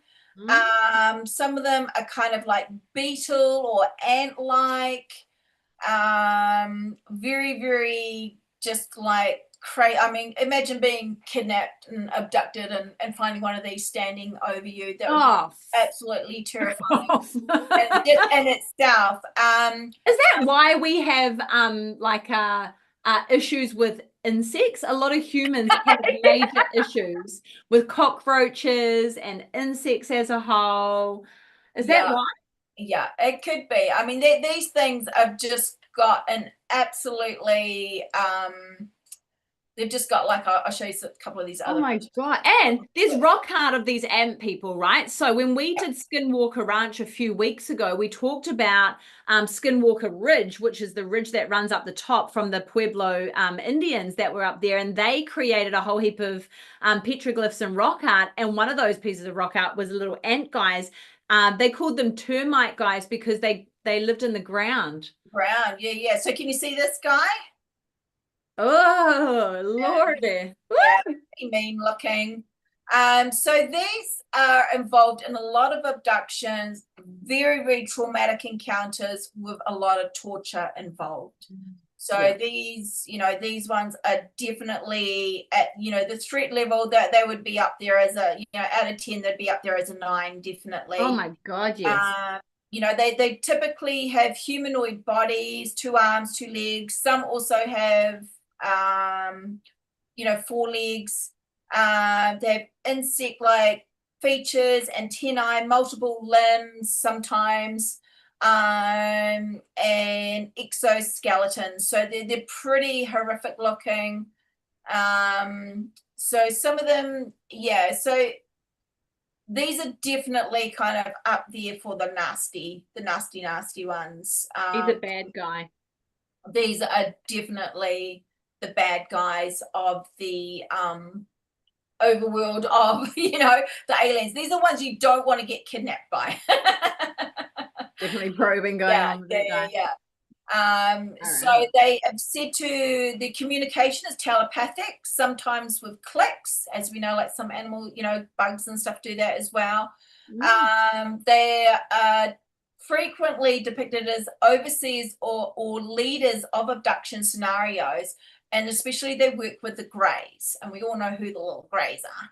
Orions, the naughty Orions. Little Orions, yeah. They are described as conducting invasive medical procedures, examining brains, nervous system, reproduction organs, often without gloves, as they say, and causing a lot of trauma. They reported. I don't think the issue of wearing gloves is going it's come like up a few times, and it's cracked me. I don't know why. I'm just like, okay, no gloves. That would be an issue. That would be my least thing I'd be worried about. Giant Ant-Man is like leaning over the top of me, ripping my intestines out. Oh, there's no PPE here, is there? Where's your health and safety? I'm going to get an infection. No shit, mate. You're being fucking cut open by an Ant-Man. Oh my God. I was just like, yeah. So there we go. So yeah, so they are the ones that have invoked like severe psychological trauma, PTS, post-traumatic stress. And most of their encounters begin with sleep paralysis, and so you can basically see and feel everything that is going on. It's been pretty yeah, so basically they sit there while the Greys disassemble your bodies, and then, you know, it's pretty thing. Yeah, so they're said to be highly intelligent. It's more about research rather than emotional stuff. They don't give a damn. They're very cold and malicious. Yeah, so they're just, yeah, they're pretty right dicks, aren't they? They're right dicks. They really So, and when we will go into abduction stories in the future, and that will be part of our dungeon talk, R18. You don't need to you know, bump into this sort of stuff on YouTube, and your kids certainly don't need to be bumping into that. So we just make sure that we tuck those sort of gory details away, and you know, these are real people that have had these real experiences, and we pay as much respect as we can to those people, and so that's why we'll put that into the dungeon, and eventually it will come out probably in a R18 sort of safe space, so that people can listen and watch it as well. Yeah, there's been some pretty horrific ones that we've heard. Yeah. Oh my gosh, yes. Here's just Who you got next? Ooh! Hello. A little greys. We all know the bloody greys, don't we? Hello, you little pig nose. Look at his little pig nose. Yeah, I know. He's got a cute one, this one. It's I should say cute, really. But yeah, so I mean, we all pretty much know the greys. The big triangle head, the big almond eyes, little nose. Sometimes they don't have mouths. A lot of times they've been told that they don't have the mouths. So yeah, I was saying the greys, the Retta reticulans, Roswell greys, Victorian. So there's a lot of different names and stuff around these guys, and there is, throughout history, there are many pictures of these looking aliens on on rock art, and just, you know, it's a lot. So these guys have been around for a very long time, well before Roswell, well before all of that kind of 100%. stuff. 100%. Now, are these guys good guys or bad guys? No. What's the danger scale? I mean, these guys are very involved with the abductions. Yeah. They are definitely, they do a lot of medical style examinations on people, but these are also known for targeting the reproductive stuff. So these the greys are very involved when women have been abducted, and they talk about having reproduction, them having children or losing children, being pregnant and then not being pregnant, and after an abduction and that kind of stuff. So again, these guys, there's a lot of trauma involved with these guys, but they think that they're being controlled. So they think that they're very hive mind, like, so they are pretty much kind of ruled by other ones, whether it be the Insectoids or Palladians, all that kind of stuff. Dracos, Dracos, they have been seen. So you kind of wonder if they're kind of like, pay me and I'll go do your work for you. I'll go do the dirty work. You know what I mean? It's that kind of stuff. So they have been associated with many different alien species, which I found really interesting.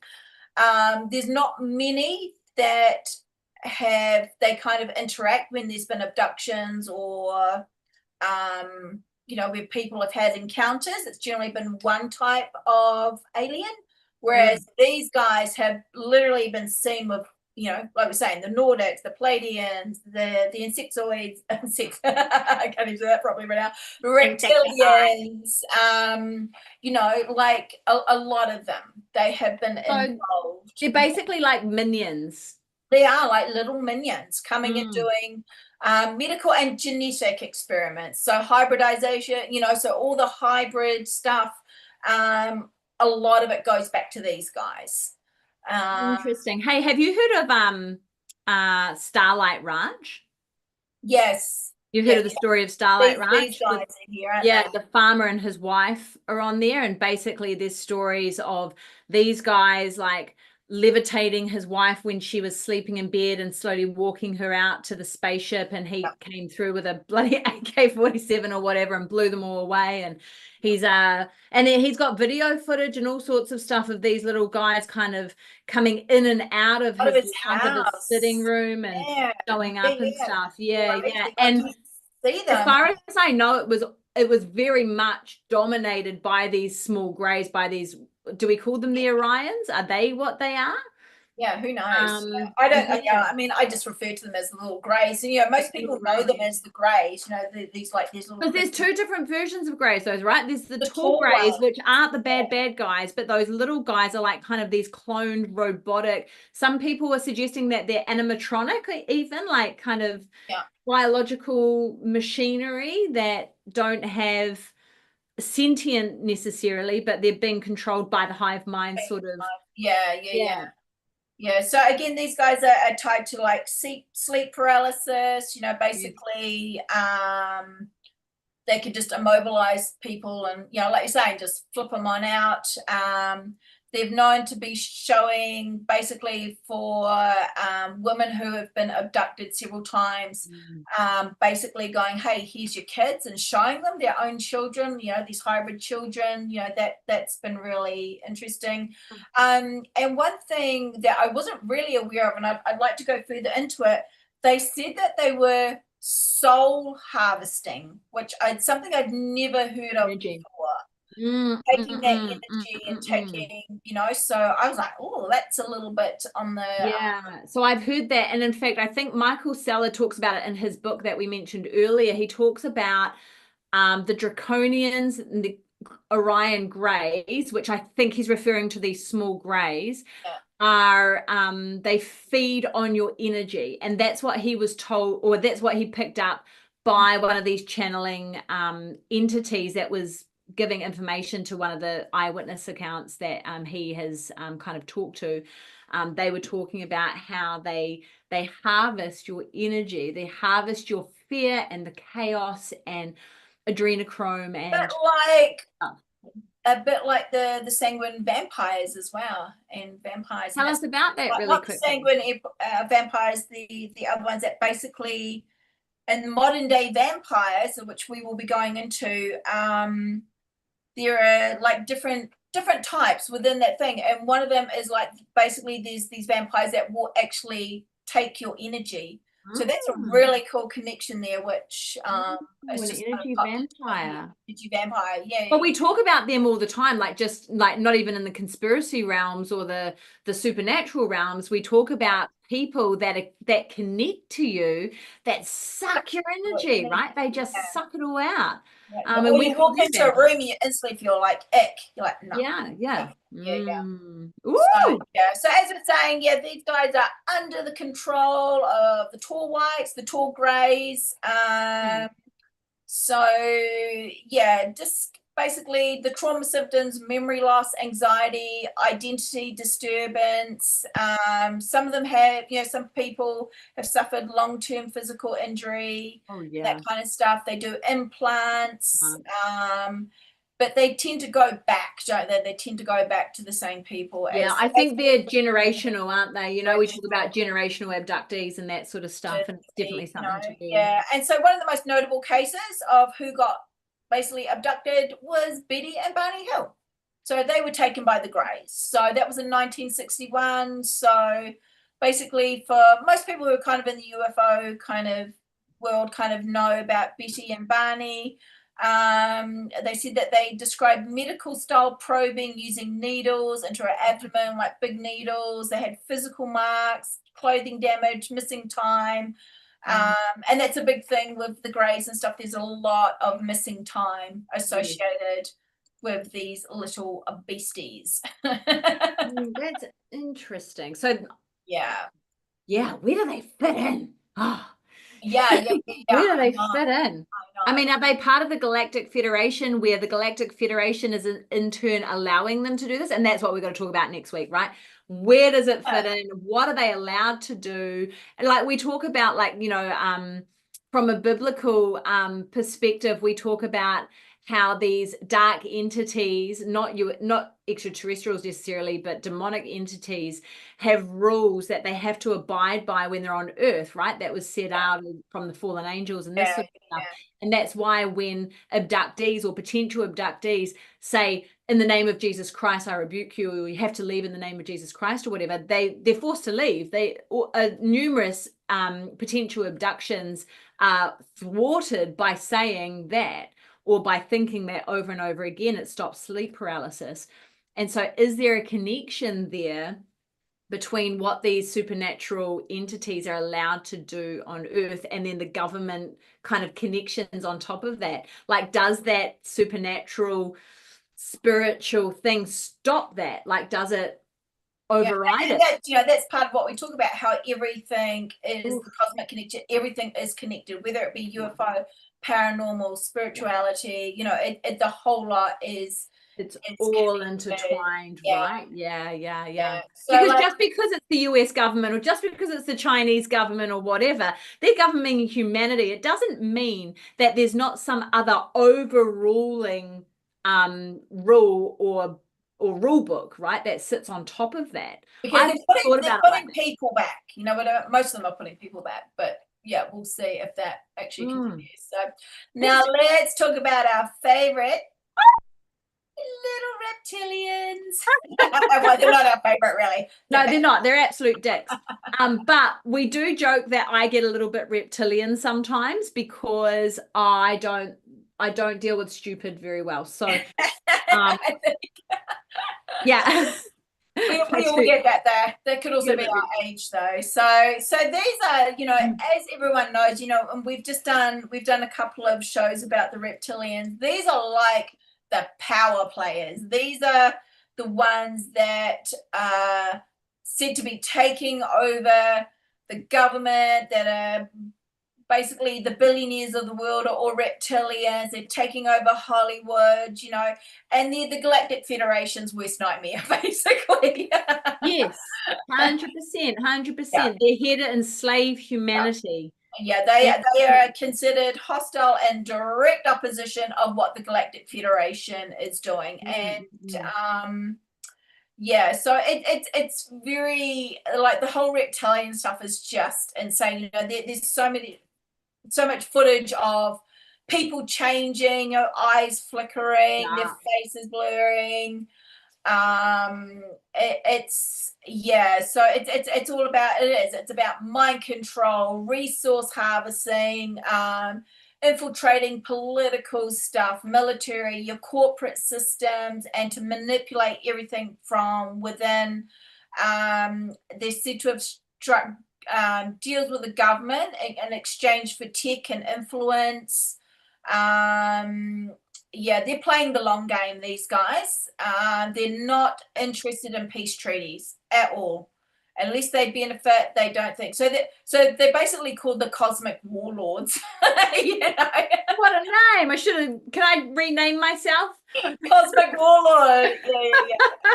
I'm renaming myself. Yeah. So these guys, they're tied to conspiracy theories, underground bases, hybridization, elite bloodlines, as we're saying, and blamed for the corruption of human systems and the suppression. Oh my God, can't even talk. Suppression of spiritual awakening. So these are the guys that are basically running the churches, running the government, going, you don't need to be spiritually awakened. Just watch TV, watch all this crap, watch the media. So these guys are master psychological manipulators, shape-shifting. They are all pretty, and apparently the role of the Federation, which I like, that I kind of found out about, is that the galaxy, the Federation is to basically stop them taking over galaxies, because that is what they're doing. They're it's a long-term war. It's been going on well before us, and it will probably continue well after we've gone. Yeah. And that's the information that I read as well, right? It's all about stopping the draconians trying to create chaos, take over, and enslave. Yeah, exactly. So, oh my God, where have I just gone? That's so interesting. So how many videos and like random snippets are coming up of people's eyes changing right now? Yeah, and faces changing on live TV and that kind of stuff. We've played a few and we've had some real funny ones.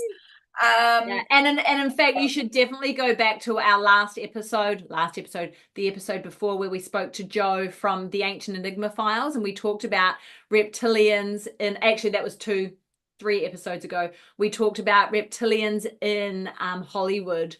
That was crazy. We talked about Adele and Justin Bieber and all of the people. Yeah, so these are from Egypt and around the world. As you can see these are like these little statues. We went way further into this, but I just wanted to bring these up just to show these are like reptilian sculptures and stuff that have been found, and stuff like this has been literally been found around the world of very, very similar, like totally different cultures, basically making the same things, drawing the same things, writing about the same things, of these reptilian humans.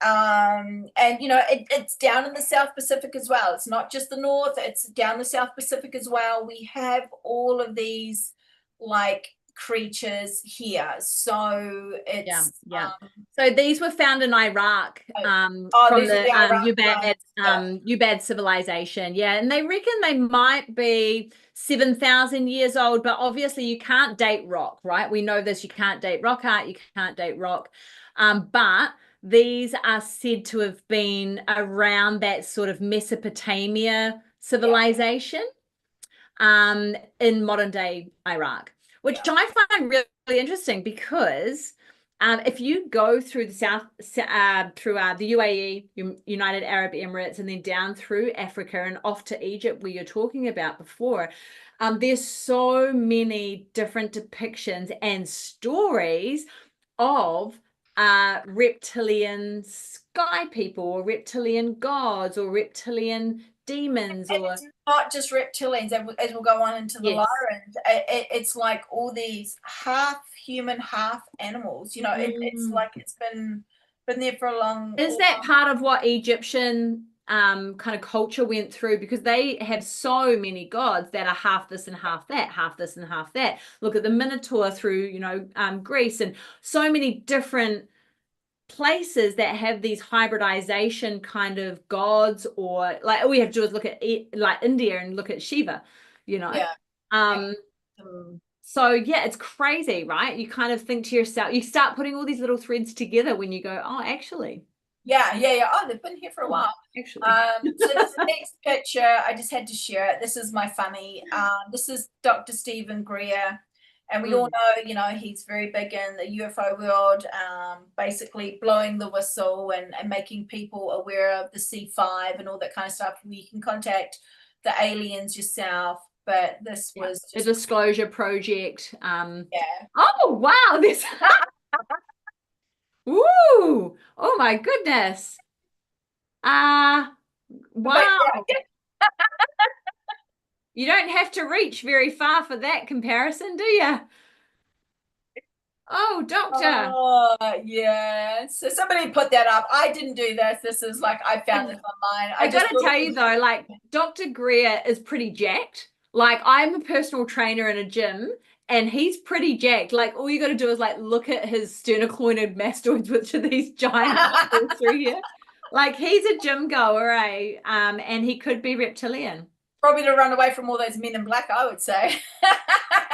Well, Isn't it just like, oh my God, I just saw that. I just started laughing. So I had to share that, guys. He's got a lovely head. Like, you know, some people have terribly bald heads. Like if we were to shave him, he'd probably have quite a lovely shaped head. Very reptilian, if you ask me. And also we were laughing about whether or not Dr. Stephen Greer is actually a psyop.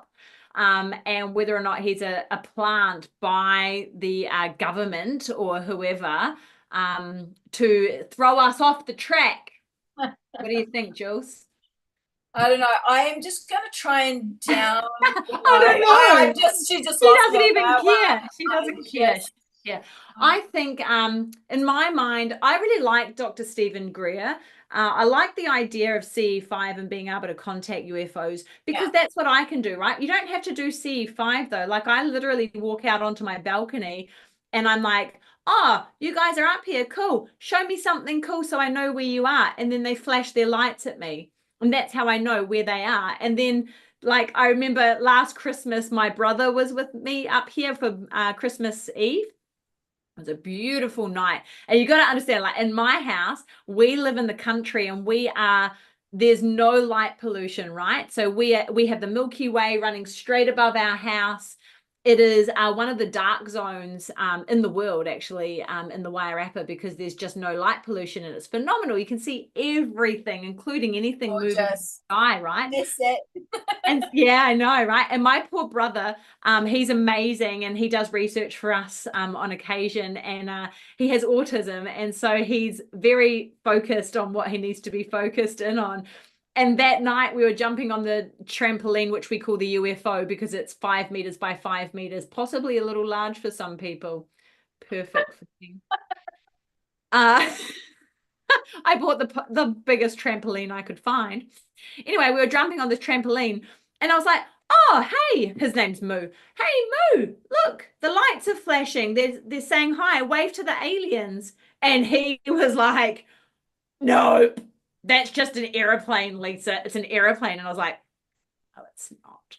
Anyway, so I said, let's ask them again because it flashed its lights 3 times and then it disappeared. I said, let's ask them again, okay? We'll go back over to where they were. Because if it's an airplane, it should be gone somewhere else because airplanes move, right? And I was like, well, just quickly ask them. And he was like, Lisa, you're a dick. Shut up. And I was like, I'm going to do it anyway. Hey, you guys up there. Flash your lights at me and show Moo that you're real. And on cue, flash, flash, flash. And he went, fuck this. And he walked inside. So turns out that you don't have to go and sit in a big giant group of people in the middle of freaking nowhere and meditate. You can actually just have a conversation. So that blows my mind. I'm not quite sure what that is, but turns out it happens quite often. Right.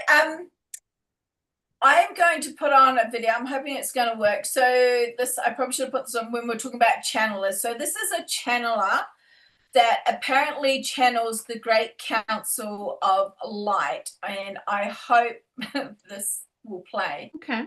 That's All right. Give it a go. You can always start again if need be. Have a look. Can you see it? Yeah.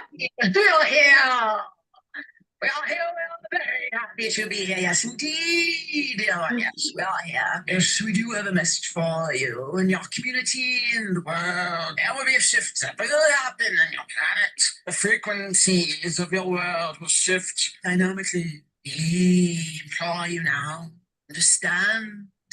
You are in control of your individual experience, your individual frequency, your individual understanding for now. You can create what you desire for your future and merely existing in a frequency that is higher and better. Oh my Lord. I can't play anymore of it. I can't do it. So this woman came on basically stating that she gives messages from the Great Council of Light. So when we're talking about, you know, where things throw me and then I just go, dear Lord, what is going on? That is one of them. For to me, that is just like, I mean, I could be totally wrong, and she is totally channeling some random dude from a mothership. Yeah. I don't know. I just What about like Bashar, right? You know, the bald-headed white guy that channels Bashar. What about him? Because he sits there like this going, wow, blah, blah, blah, blah, blah. Wow, good question. But, you know, blah, blah, blah. Like, and he speaks very, was that a good depiction? He speaks really strangely. I know, and, you know, we're going back to what we were talking about before, is that, you know, I know channelers that can bring in, you know, entities or you know, other people, and they do, their demeanor changes. Like, Sure. For me, that is just so far over the top. It kills me. It's kind of like possession, right? So let's talk about it from a paranormal perspective. If you get possessed or somebody gets possessed by a very, very strong entity, demonic entity most of the time, then your face will contort, right? Your voice will contort. It will change. You've heard this on video footage and that sort of stuff of demonic entities speaking through people. It's certainly not their voice. It's something totally different. And then they start climbing up the wall and whatever else happens. So that happened? Yeah, that happens. So I've watched a little bit too much of The Exorcist, but I'm sure that happens. But so is this not the same? Yeah, I don't know. I suppose it's because, you know, we're taught, you know, it's like trying to get over that. Yes, aliens are real. Is this what they're doing? Yeah, I don't know. I just, for me, when I start looking into it, going, yeah, this is kind of cool, understand the whole channeling thing, I see something like that, and it just throws me back into going, what a, yeah, crock of shit. Say it how it is. Yes. Crock of shit. And look, this is the thing, right? Yeah, we're open to our opinions. We are free to have our own opinions on everything. And if that woman is honest and truthful with what she's doing, that's fantastic. Absolutely fantastic. And we're not here to say that she's truthful or she's false.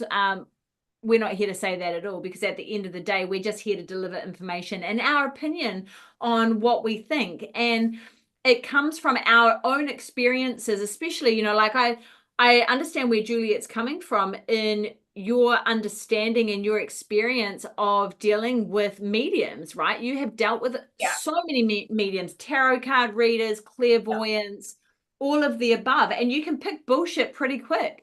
You know what you're looking at. It's really hard to look at someone on video and see whether or not they're full of shit or they're truthful. And we know this. We have been actors in the acting industry for so long. We've been on stage and we've been in front of the camera. We know how you can bullshit your way through that easily. Yeah, yeah. It is. So she's just... Yeah, I find that, I don't know. I don't know about the channeling thing. I know. I don't know. But remote viewing, I mean, does that kind of fall into the same kettle of fish or in the same bucket a little bit by saying these are the coordinates, this is what it all looks like, da da da. Yeah. Well, how do you know unless you've been there? Yeah. Yeah, I went on a mothership 72,000 miles above Earth. Oh, did you? Okay.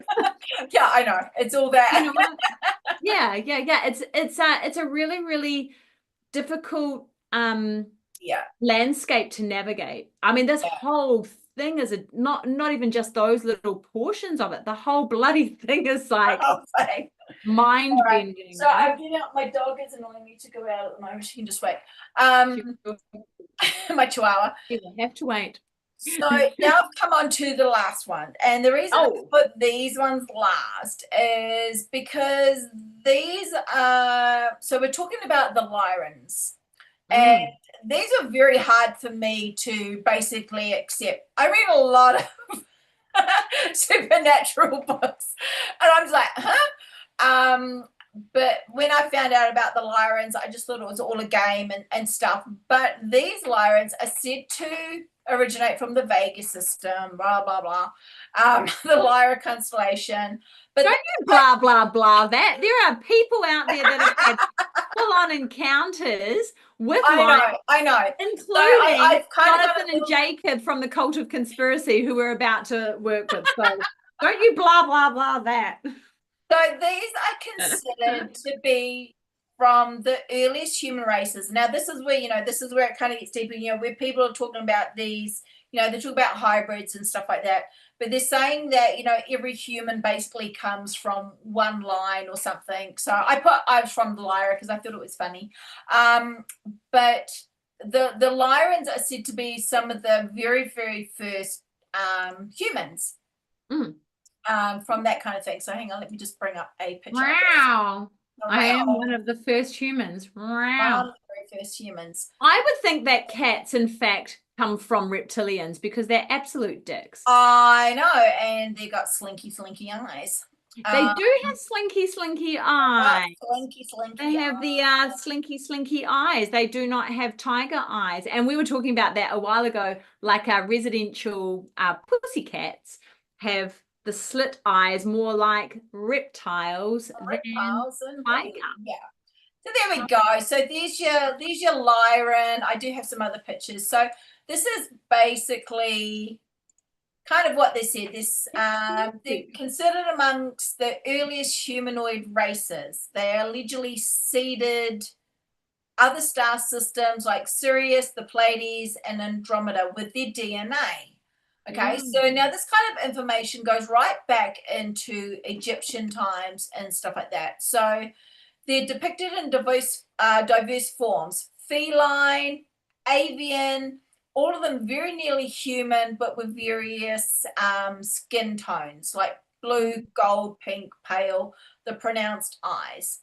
Okay, so let me just put another. And ears.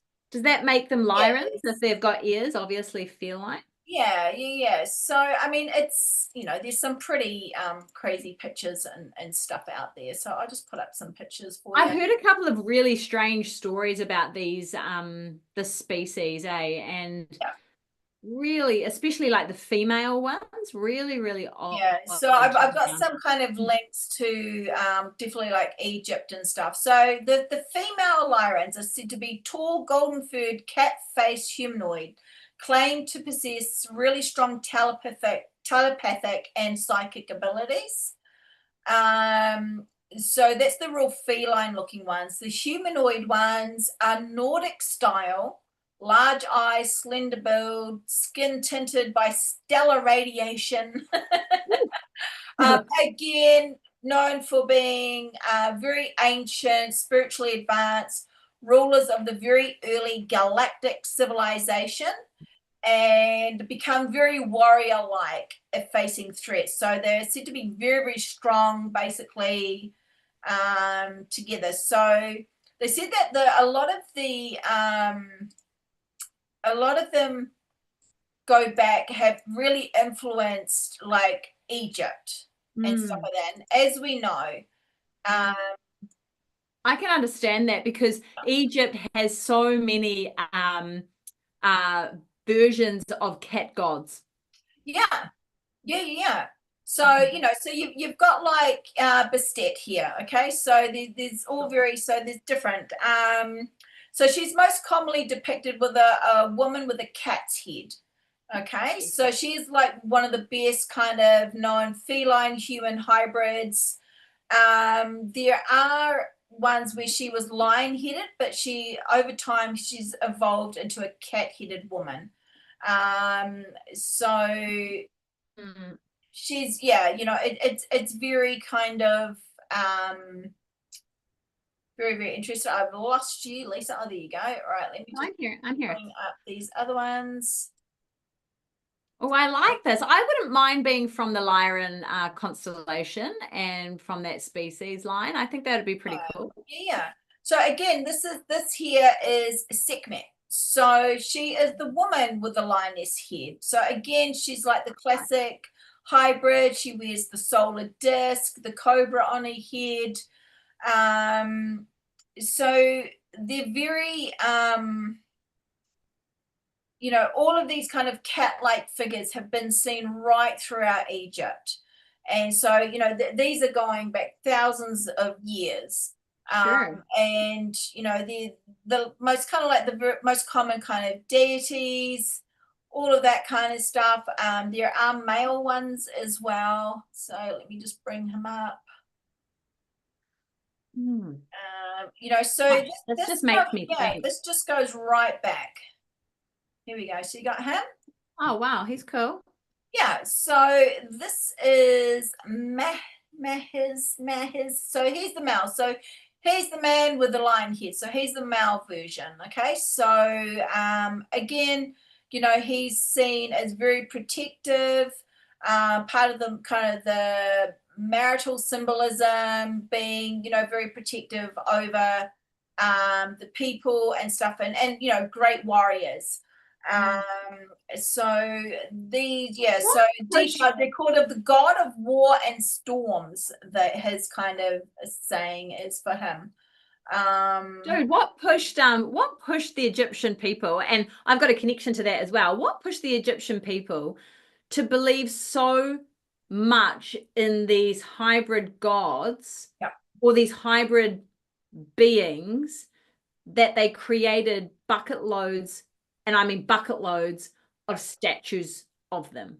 And they are, you know, they're very definitely, you know, very up there. So this guy here, is this the Medfet? So so this is a less common this is a less kind of common one that is seen around, but she is a Nubian war goddess.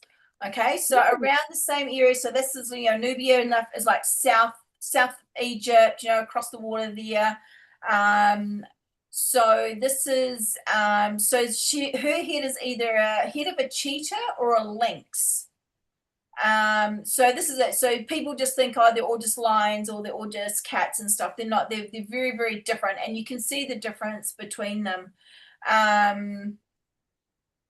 Hey, so Jules, do you know that in the South Pacific we have a dog, like, speaking of kind of different animals, we have a dog god called Ku, who was the god of war and storms. Oh, interesting. And he had a dog head. Yeah, that's really interesting. Yeah, that just kind of connected there. I was like, oh, we have one of those, because we only have one dog head god deity in the South Pacific, and it's Ku, Ku, and he was the god of war and storms. Yeah. So I mean, it's all kind of, it's really interesting, isn't it? So, you know, that's what I liked about, you know, the Lyrans, you know. So again, you know, this goes right back to ancient Egypt. Yeah. And so are the Lyrans good guys or bad guys? They're obviously old, you know, they've been around forever and ever and ever. Men, one of the initial seeding species. So are they good guys? Do they have, you know, bad agendas? These guys are generally seen as good guys. They're the good ones. but being very, very ancient. So you kind of wonder, you don't really hear a lot about them as such. For me, the Lyrans, I just thought it was, I thought it was stories and stuff like that. But this, this literally goes, the culture of Lyrans and these half humanoid, half cat people are in so many different cultures, and that's what I find very, very interesting, all portraying the same type of feature, this hybrid cat person one. So it really influenced like Egypt and like North America, the African areas and stuff like that. So they were seen as very, very divine. And that's the kind of like the big thing about them, that they're seen as like these very, very divine kind of creatures, protective, but also, they are there, they are strong, and they will go to war if pushed. So yeah. That's interesting. Yeah, so I haven't delved into this before. Like, this is the very first time, so you're blowing my mind on these ones. That's and the fact that they talk about them basically seeding these other planets, and basically, it's and there's talk about the Lyran and the Draco War, so they have been at wars.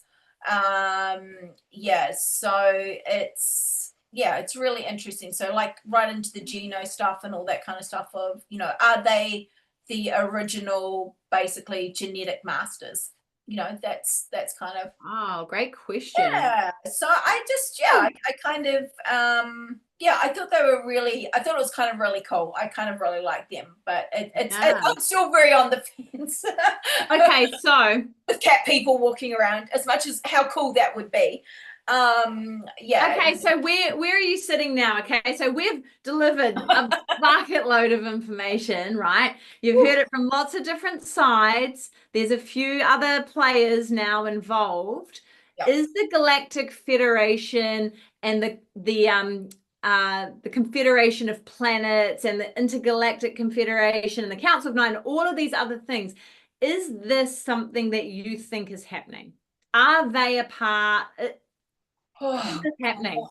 Irrelevant of what they're doing on Earth, do you think there is giant motherships orbiting Earth right now, as far as a Galactic Federation goes and a Confederation of Planets? What are your thoughts? Do I think they're floating around the Earth right now? Possibly not. Possibly not. Really? I just, oh God, like I said, there's got to be some type of structure involved. There's governments involved, military's involved. Do I think some of them are out there protecting us? Possibly. But do I think there's more bad being done with the contact and the government and that kind of stuff? Yes, absolutely. And I suppose there would have to be like an organization to keep checks in place. So the Ashta command? Is that the Ashta command? I don't know. I'm going to have to look further into that one. Okay. So until I have some real alien connection there, please, I don't want to be abducted. You're definitely going to get a Lyran in your dreams tonight. I thought you were going to say something else, and I'm like, hello. Look, there's definitely so much crap going on out there that we are totally unaware of. Yes, I'm very aware of all the abduction stories and, and all this kind of stuff that's coming out, and absolutely something is happening. But is there a big Galactic Federation? I don't know. I'm still on the fence. Maybe next week I will come up.